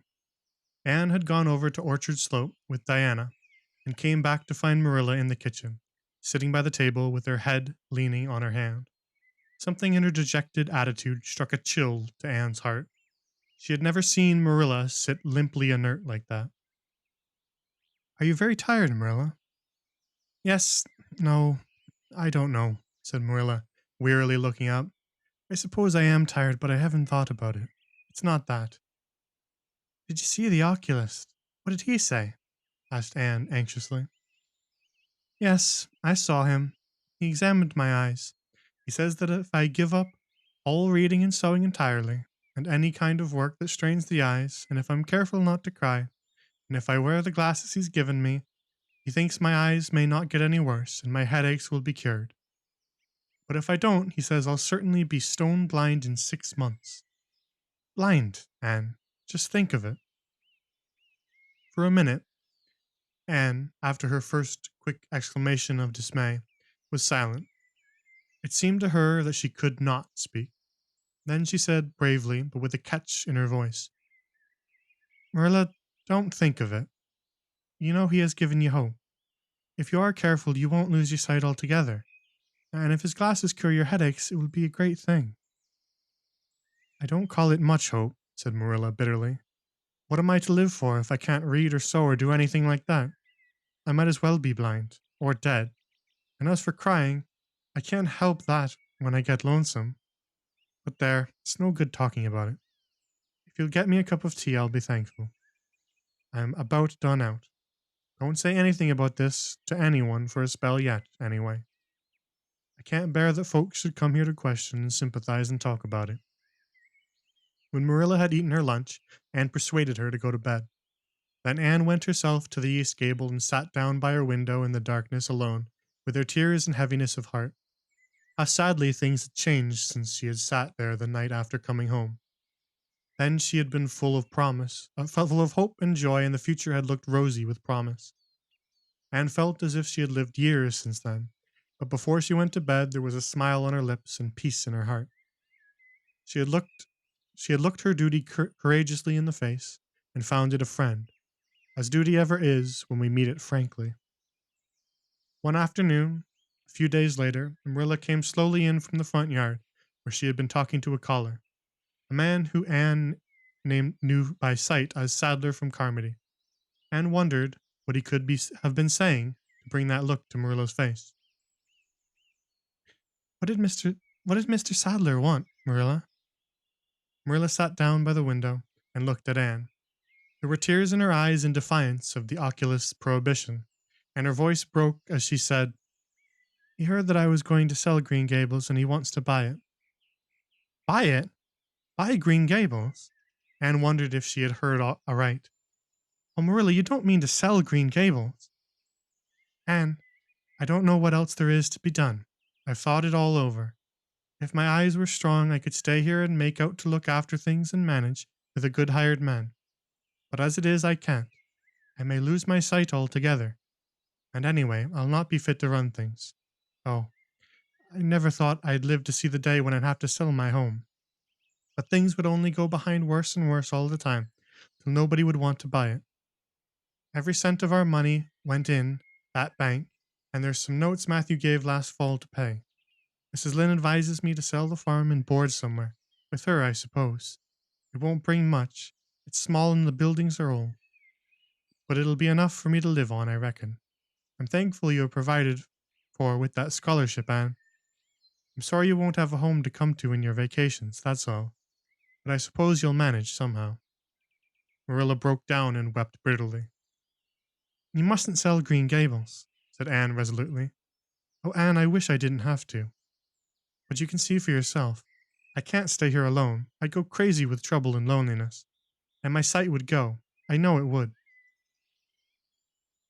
You won't have to stay here alone, Marilla. I'll be with you. I'm not going to Redmond. Not going to Redmond? Marilla lifted her worn face from her hands and looked at Anne. Why, what do you mean? Just what I say. I'm not going to take the scholarship. I decided so the night you came home from town. You surely don't think I could leave you alone in your trouble, Marilla, after all you've done for me. I've been thinking and planning. Let me tell you my plans. Mr. Barry wants to rent the farm for next year, so you won't have any bother over that. And I'm going to teach. I've applied for the school here, but I don't expect to get it, for I understand the trustees have promised it to Gilbert Blythe. But I can have the Carmody School. Mr. Blair told me so last night at the store. Of course, that won't be quite as nice or convenient as if I had the Avonlea School, but I can board home and drive myself over to Carmody and back, in the warm weather at least. And even in winter, I can come home Fridays. We'll keep a horse for that. Oh, I have it all planned out, Marilla. And I'll read to you and keep you cheered up. You shan't be dull or lonesome. And we'll be real cozy and happy here together, you and I. Marilla had listened like a woman in a dream. Oh, Anne, I could get on real well if you were here, I know, but I can't let you sacrifice yourself for me. It would be terrible. Nonsense, Anne laughed merrily. There is no sacrifice. Nothing could be worse than giving up Green Gables. Nothing could hurt me more. We must keep the dear old place. My mind is quite made up, Marilla. I'm not going to Redmond, and I am going to stay here and teach. Don't you worry about me a bit. But your ambitions, and I'm just as ambitious as ever. Only I've changed the object of my ambitions. I'm going to be a good teacher, and I'm going to save your eyesight. Besides, I mean to study at home here and take a little college course all by myself. Oh, I've dozens of plans, Arilla. I've been thinking them out for a week. I shall give life here my best, and I believe it will give its best to me in return. When I left Queen's, my future seemed to stretch out before me like a straight road. I thought I could see it along for many a milestone. Now there is a bend in it. I don't know what lies around the bend, but I'm going to believe that the best does. It has a fascination of its own, that bend, Marilla. I wonder how the road goes beyond it. What there is of green glory and soft checkered light and shadows. What new landscapes, what new beauties, what curves and hills and valleys further on. I don't feel as if I ought to let you give it up, said Marilla, referring to the scholarship. But you can't prevent me. I'm 16 and a half, obstinate as a mule, as Mrs. Lynde once told me, laughed Anne. Oh, Marilla, don't you go pitying me. I don't like to be pitied, and there is no need for it. I'm heart glad over the very thought of staying at dear Green Gable. Nobody could love it as you and I do, so we must keep it. You blessed girl, said Marilla, leading. I feel as if you'd given me new life. I guess I ought to stick out and make you go to college, but I know I can't, so I ain't going to try. I'll make it up to you, though, Anne. When it became noised abroad in Avonlea that Anne Shirley had given up the idea of going to college and intended to stay home and there was a good deal of discussion over it. Most of the good folks, not knowing about Marilla's eyes, thought she was foolish. Mrs. Allan did not. She told Anne so in approving words that brought tears of pleasure to the girl's eyes. Neither did good Mrs. Lynde.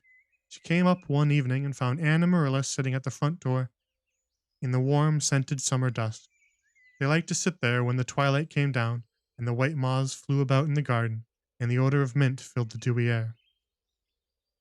Mrs. Rachel deposited her substantial person upon the stone bench by the door, behind which grew a row of tall pink and yellow hollyhocks, with a long breath of mingled weariness and relief.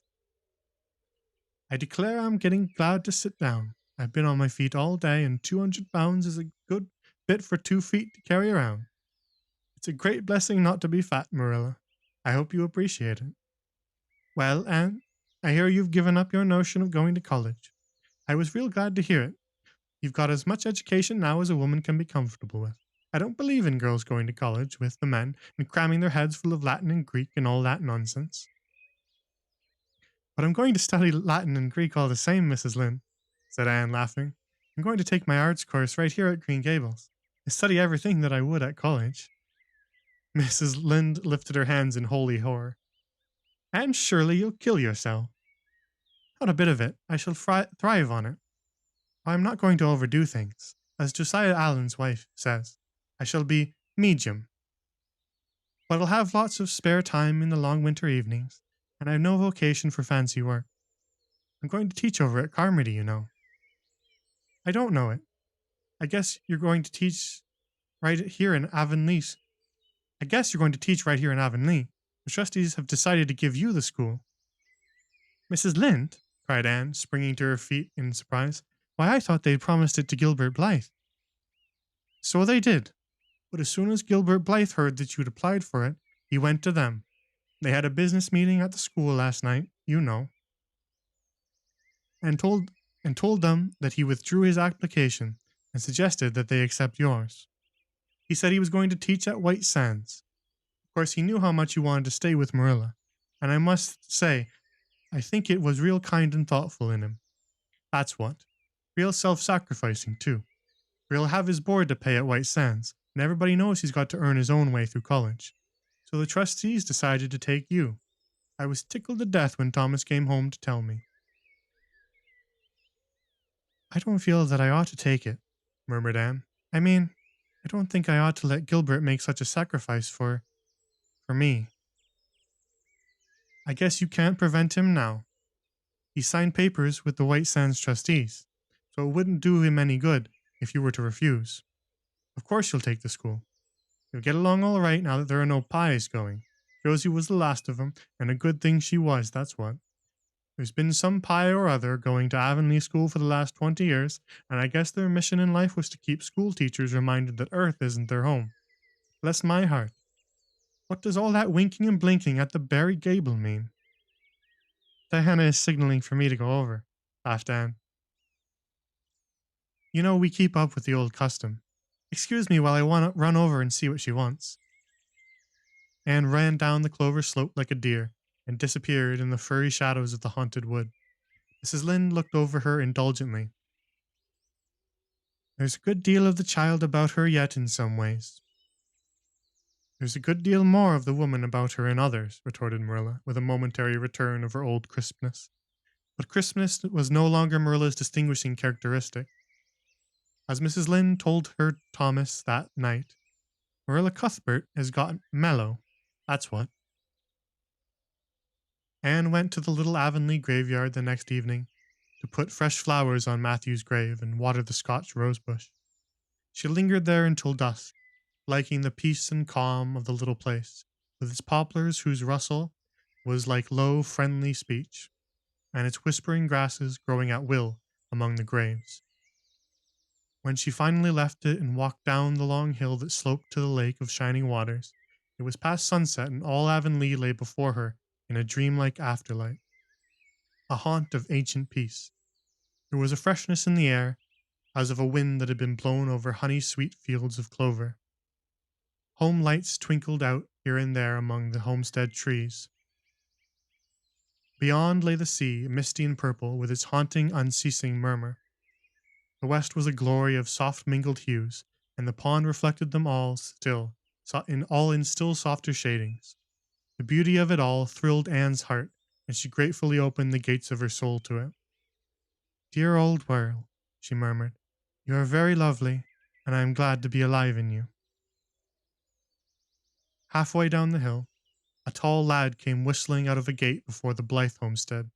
It was Gilbert, and the whistle died on his lips as he recognized Anne. He lifted his cap courteously, but he would have passed on in silence if Anne had not stopped and held out her hand. Gilbert, she said with scarlet cheeks, I want to thank you for giving up the school for me. It was very good of you, and I want you to know that I appreciate it. Gilbert took the offered hand eagerly. It wasn't particularly good of me at all, Anne. I was pleased to be able to do you some small service. Are we going to be friends after this? Have you really forgiven me my old fault? Anne laughed and tried unsuccessfully to withdraw her hand. I forgave you that day by the pond landing, although I didn't know it. What a stubborn little goose I was. I may as well make a complete confession. I've been sorry ever since. We are going to be the best of friends, said Gilbert jubilantly. We were born to be good friends, Anne. You've thwarted destiny enough. I know we can help each other in many ways. You're going to keep up with your studies, aren't you? So am I. Come, I'm going to walk home with you. Marilla looked curiously at Anne when the latter entered the kitchen. Who was that came up the lane with you, Anne? Gilbert Blythe, answered Anne, vexed to find herself blushing. I met him on Barry's Hill. I didn't think you and Gilbert Blythe were such good friends that you stand for half an hour at the gate talking to him, said Marilla with a dry smile. We haven't been. We've been good enemies. But we have decided that it will be much more sensible to be good friends in the future. Were we really there for half an hour? It seemed just a few minutes. But you see, we have 5 years lost conversations to catch up with, Marilla. Anne sat long at her window that night, companioned by a glad content. The wind purred softly in the cherry boughs, and the mint breaths came up to her. The stars twinkled over the pointed firs in the hollow, and Diana's light gleamed through the old gap. Anne's horizons had closed in since the night she had sat there after coming home from Queen's, but if the path set before her feet was to be narrow, she knew that flowers of quiet happiness would bloom along it. The joy of sincere work and worthy aspiration and congenial friendship were to be hers. Nothing could rob her of her birthright of fancy, or her ideal world of dreams, and there was always the bend in the road. God's in his heaven, all's right with the world, whispered Anne softly. The end.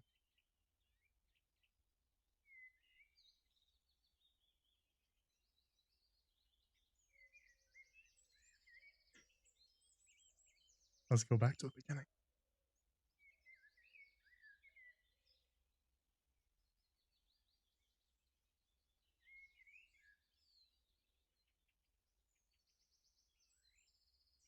We'll sit right back at the beginning and we'll take a look.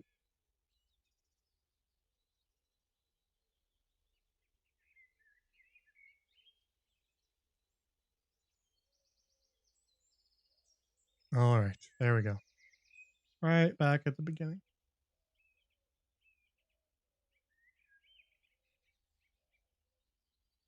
All right, all right.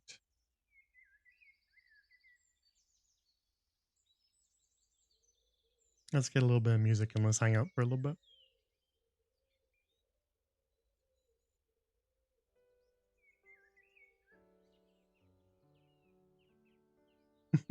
I really like that ending.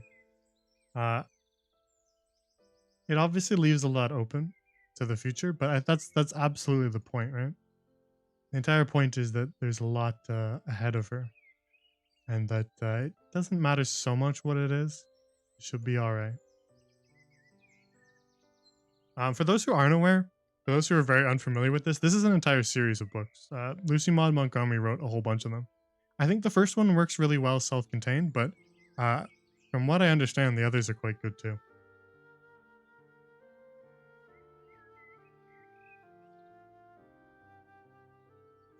So if you are curious what happens, you can go and read the others. It's a big long series. I think she even wrote one about Marilla as well.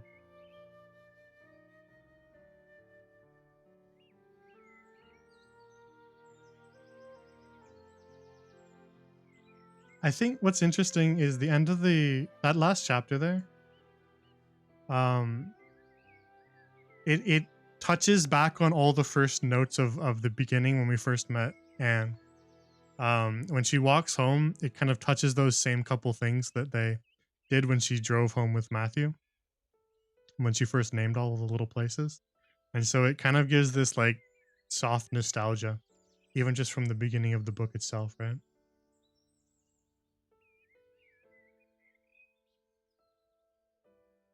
I think it's a testament to Lucy Maud Montgomery's talent, but you really do feel like you're very attached to the farm and just like Avonlea in general.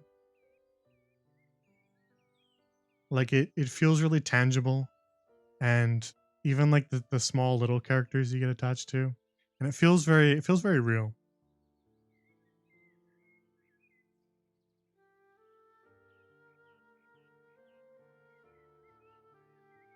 And so by the end of the book, you feel like nostalgic for like a childhood that like you didn't even actually experience yourself, which is very interesting. It's very powerful. I feel like you went through your own childhood here.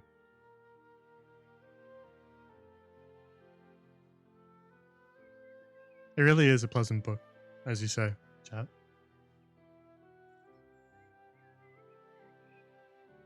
Really lovely, really well written. There's just some sad moments there at the end. It's pretty brutal, but I think it helps. It's a good ending.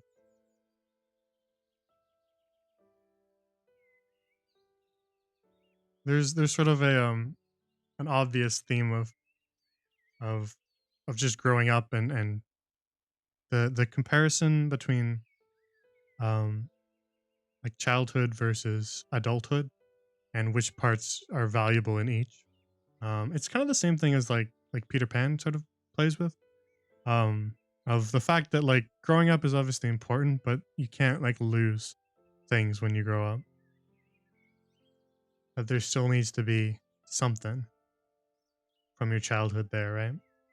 And I think that's what's kind of interesting about Marilla's character is that it's almost like she's forgotten that she ever was a child. and then through like having children is sort of the vicarious, like a lot of what having children is like when you have your own flesh and blood children is like the vicarious reliving of them through reliving of your own childhood through your own children, and sort of reawakening that own wonder in yourself. And so that's sort of what happens with Marilla when she adopts Anne. She kind of realizes that she's a lot like Anne, and that she kind of forgot what it was like to be a kid.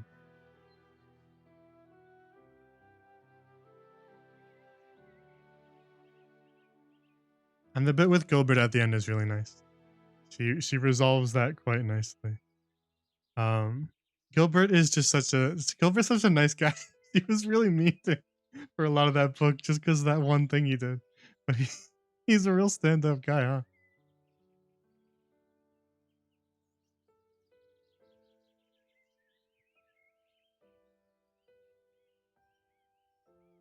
For those who are curious, I can. You got silence, but I can still read it. You went to check on your soup, and it looks like Resident Evil food, like at the beginning of Resident Evil 7 when you open this pot and the cockroach crawls out.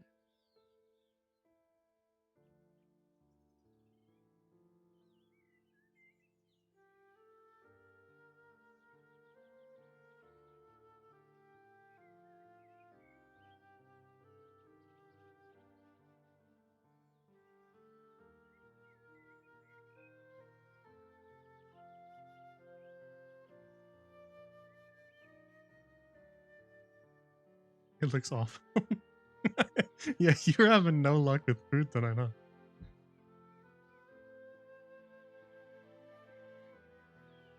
If I recall correctly, yeah, Anne I think Anne marries Gilbert, I believe.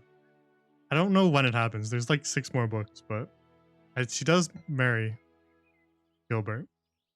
Um, and they have like they have like 6 children together. I think that's how it goes. Should I just start?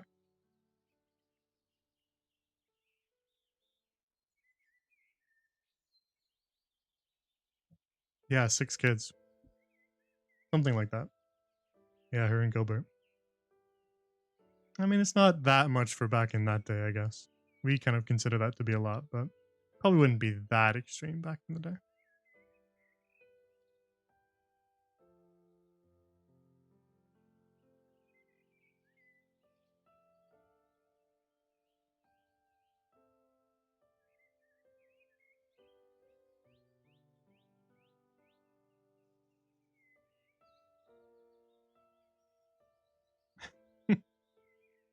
What was I gonna say? Your dad has 5 siblings, your mom has 4. Yeah, it was different back in the day. We tend to consider like 3 a lot now, but it'd be normal to have like a ton. 8, yeah. The scale has changed through the years, I guess, which is I don't know. It's the thing. I think it's kind of sweet that the ending of this book is about preserving Green Gables. Because Prince Edward Island, like just straight up did preserve Green Gables, which I think is nice. Like that place still exists today. Obviously, they've had to like restore parts of it, but it still looks as though it did. So I think it's sweet that the book ends on the note of preserving it when it still exists right now. You can go and look at it. Makes that kind of resonate differently based on the fact that it's still around. If she'd sold it, it wouldn't have been, right?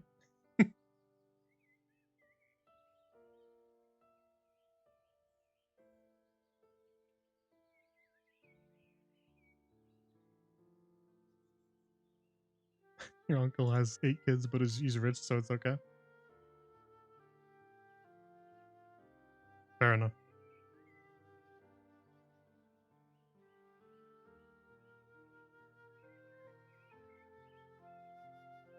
Yeah, let's go back to the cozy hallway.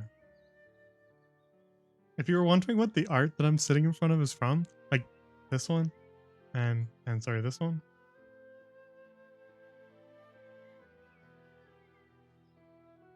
Um,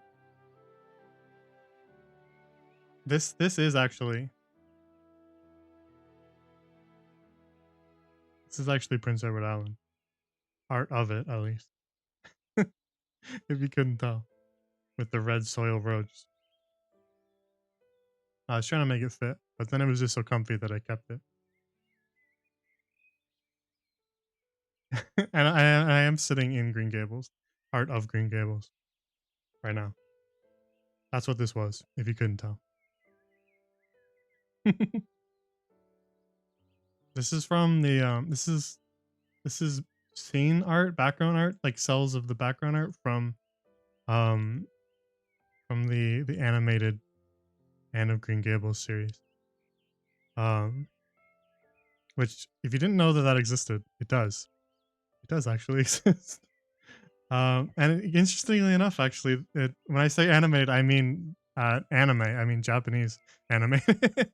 um, it was done by Hayao Miyazaki and one of the other guys who went on to then found Studio Ghibli. Yeah, it was Miyazaki and another guy, two of the founders of Studio Ghibli, made this before Studio Ghibli existed. They made a series of Anne of Green Gables.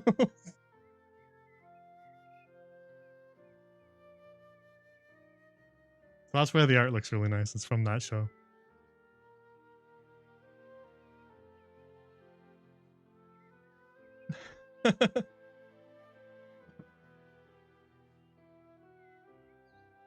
I know, nobody knows about it, but it does exist.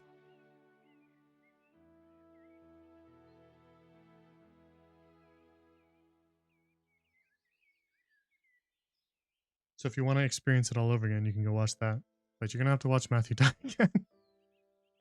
So be warned.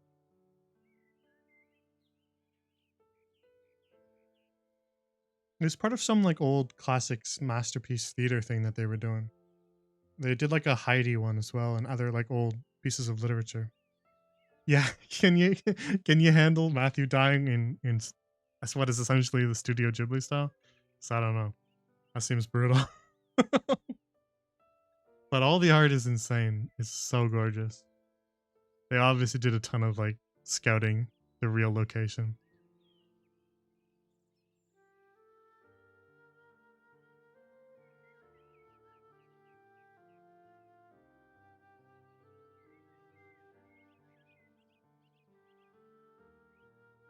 Here, I had another one that I had behind it that I decided on the other one, but this is the other one that I have of Anne's room.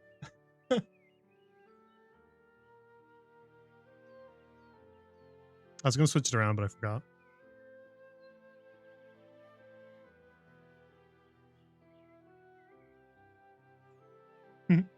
All right. Well, that resolves our reading of Anne of Green Gables by L.M. Montgomery.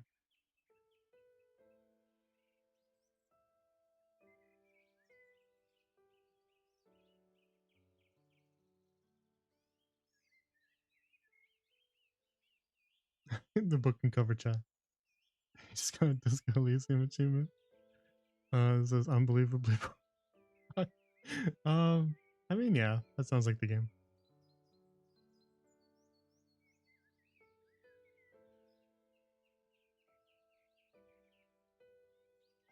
All right. So, like I said, we'll do another book club eventually because I've enjoyed doing this a lot, and I like reading old books, and so this gives me a good excuse to do them, and I get to enjoy them alongside other people, which you don't often get to do with books. Very rare occurrence that you get to experience a book alongside somebody else. Um. So I think we'll do another one, but not like immediately after this. We're not just gonna start next Friday.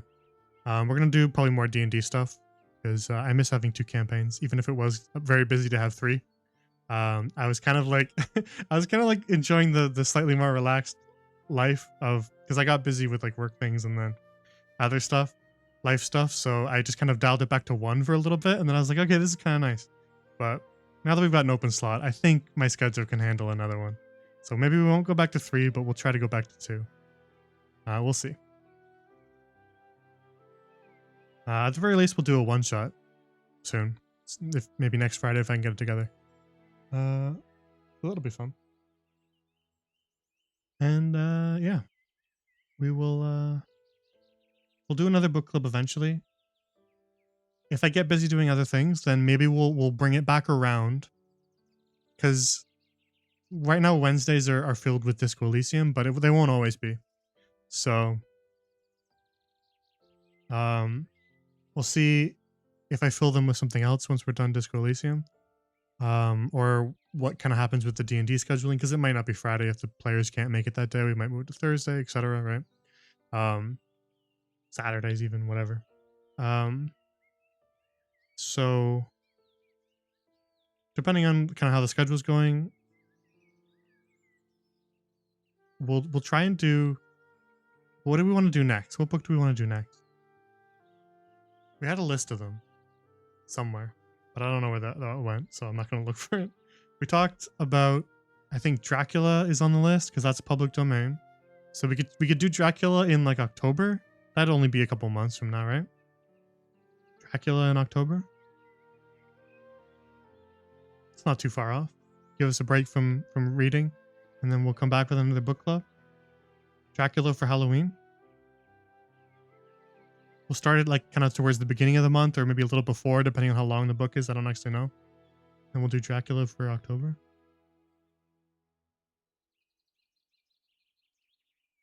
There's also like there's Robin Hood. There's a lot of good old ones. We could do like the Brothers Grimm's Fables.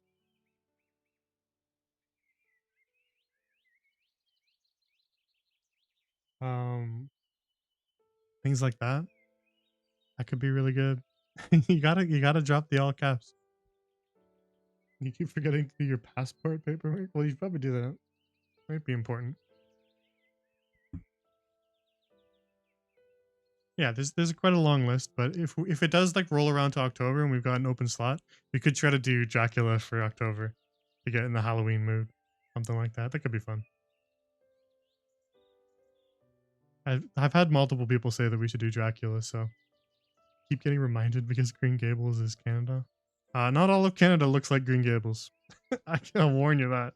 If you're going to Canada, not all of it looks like that. Some of it does, not all of it. If you're going to a city, you'd better reduce your hopes and dreams of beauty. If you're going to anywhere near any of the big cities, because they just look like New York, especially Toronto. Ugh. Could you hear the disdain in my voice? Never mind. Don't worry about it. Toronto's just like mini New York. That's all. It's not particularly great.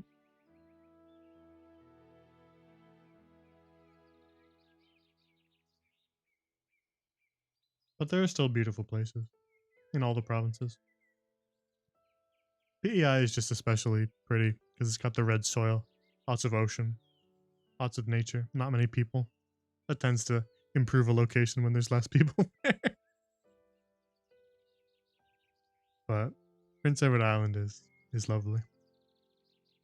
Don't like cities much? Yeah, I'm the same. That's why I live in a castle.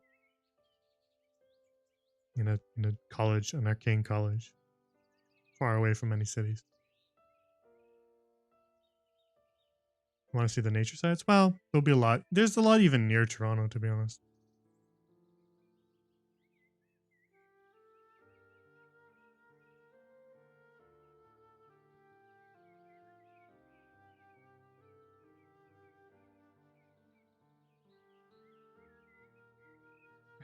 You went to Boston for PAX and nearly died navigating the bus station? Yeah. That's big city transit. Just the country gal. Yeah. See, you would stay in Green Gables and not go to the big city to study. Not used to all these signs and letters and things. Yeah, exactly. Well, who needs them?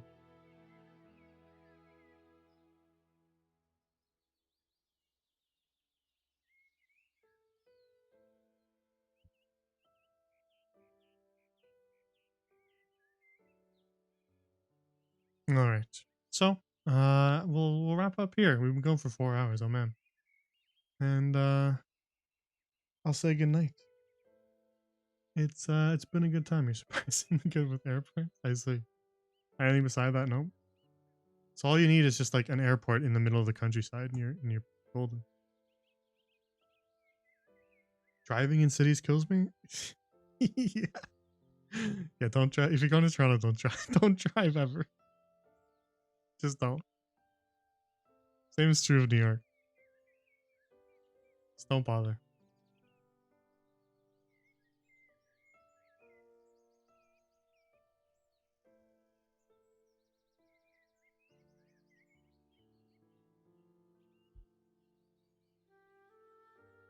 Alrighty. So, like I said, this will be the last book club for a little bit, but we'll come back into it. We'll come back to it after a little bit. We'll take a couple months off from book club, then we'll return, and we'll do another book. If it's earlier than October, then maybe we'll start a different book. If it's around October time, you just got. Rip. Rest in peace. What a perfect ending.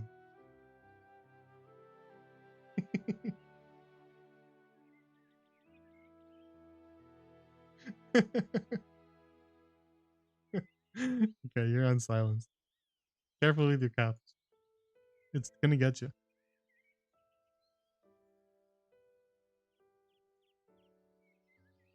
Yeah, so if it's earlier than October, we'll maybe do a different book. But if it's around October time, maybe we'll either do Dracula or another similarly Halloween themed one. That could be fun. And we'll have a good time. Other than that, we're going to continue on with Three Crowns on Mondays.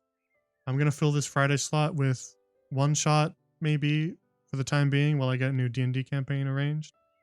And then if we can get a new D&D campaign going, then so be it. If not, then maybe we'll fill it with either more Disco Elysium until that starts up, just to have some time slots filled and stuff like that.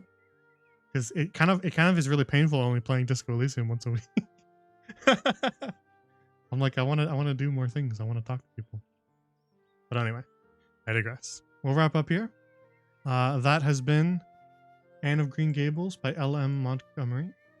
I encourage you to read the book yourself too. Pick up a copy of it if you want. It's really, really good, as you saw by watching the stream. So if you ever have the hankering for it, please do read it yourself too. Because I probably screwed up a couple words here and there, but you'll get a truer experience by reading it. Make an audiobook? No, because it'll just be like me laughing at Anne's jokes the entire time.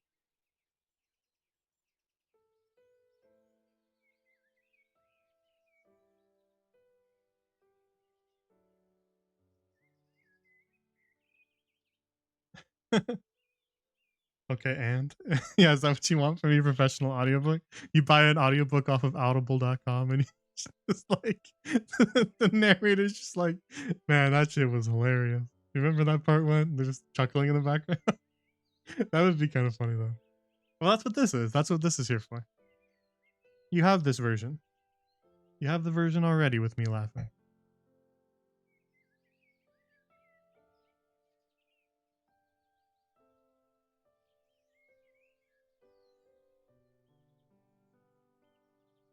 Would pay for that? You've already got it. You didn't have to pay. Well, you're subscribed, but you didn't have to pay for it. You've already got it. It's on YouTube for free. This is what this is. That's what this book club is.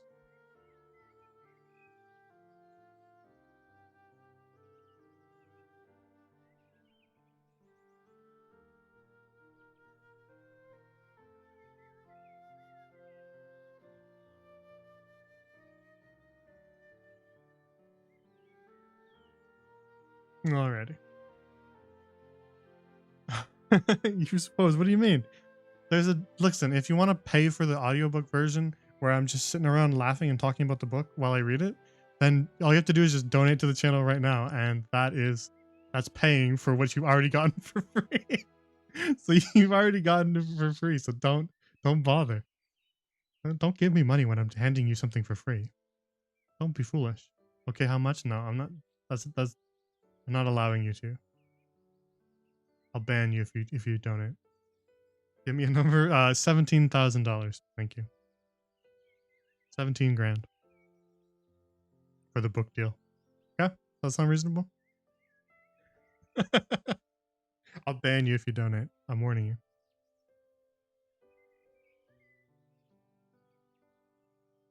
17 cents.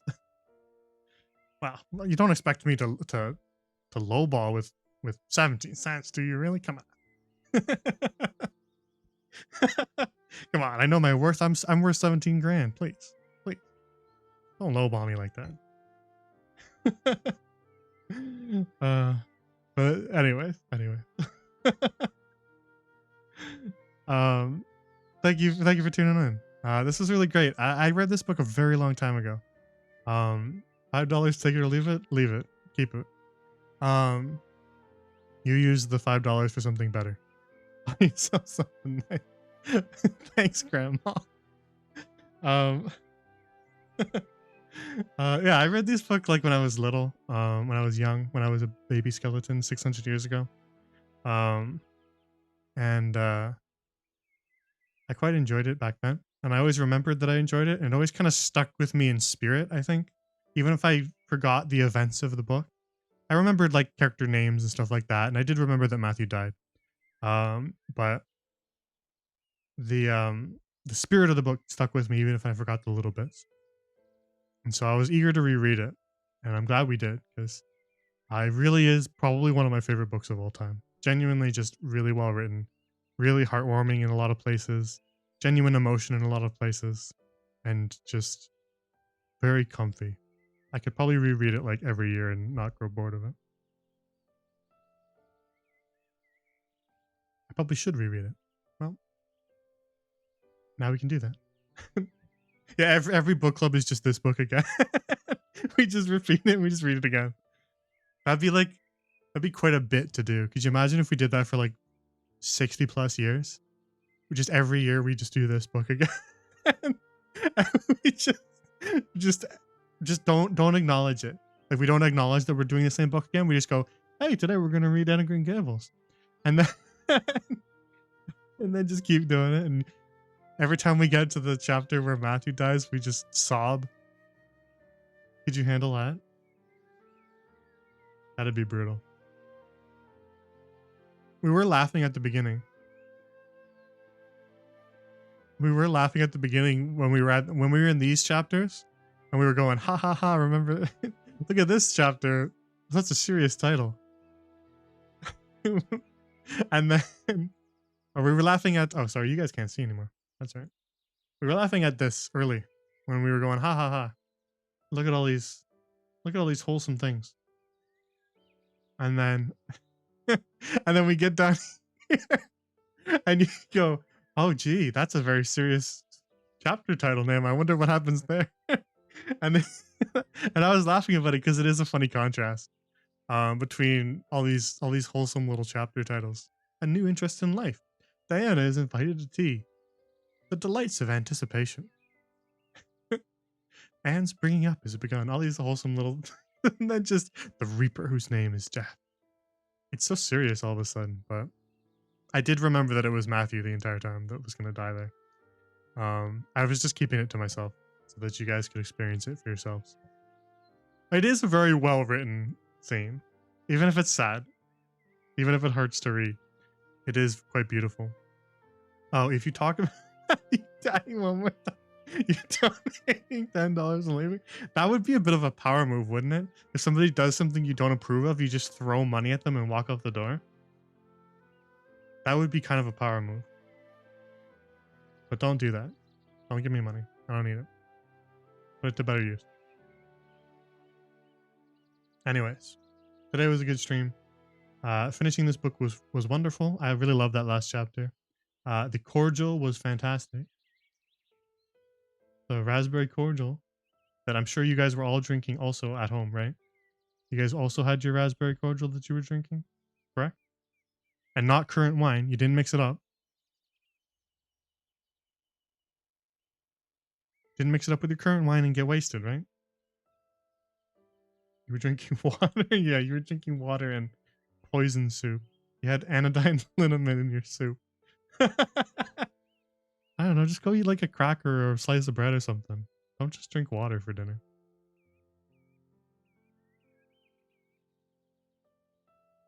Pretend, use your imagination like you're Anne. Pretend that you're like an orphan in an orphanage, eating bread and gruel, and then just eat the soup normally.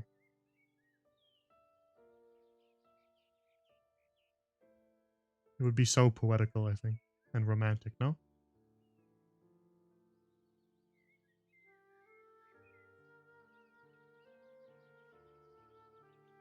Literally pulled a hunk of bread off. Yeah, like a little Victorian boy. Exactly.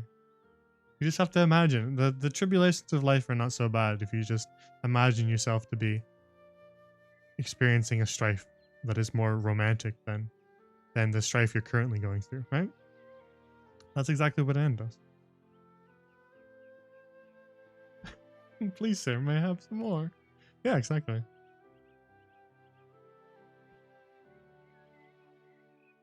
All right, let's wrap up. Thank you for hanging out. Thank you for keeping me company and experiencing this book with me. It was a great time. I really love this book. I hope you enjoyed it too. I hope that eventually in your life you feel the urge to reread it because I know I will. Um, and I hope it sticks with you as it stuck with me, because it's really quite wonderful. So take care. Thank you for tuning into the first book club, Cozy Corner Book Club. I should say the full name, shouldn't I? Cozy Corner Book Club, and we'll do some more after this eventually. Won't be an all the time thing, but I want to do more of these. They're fun. And they're good for inspiration. Reading is always good for inspiration for other things. So, uh, have a good night, everybody. Take care, and you guys sleep well as well. That little smiley face is kind of, I don't know why, it's a little unnerving. We probably meant it genuinely, but for some reason the Twitch emote is always more unnerving than the little colon bracket intended. I don't know why it is, but the little face is more unnerving. It feels ominous, menacing. It's just standing there staring at me. You hate how it changes? Yeah, I don't know if there's a way to make it not change. It is funny though.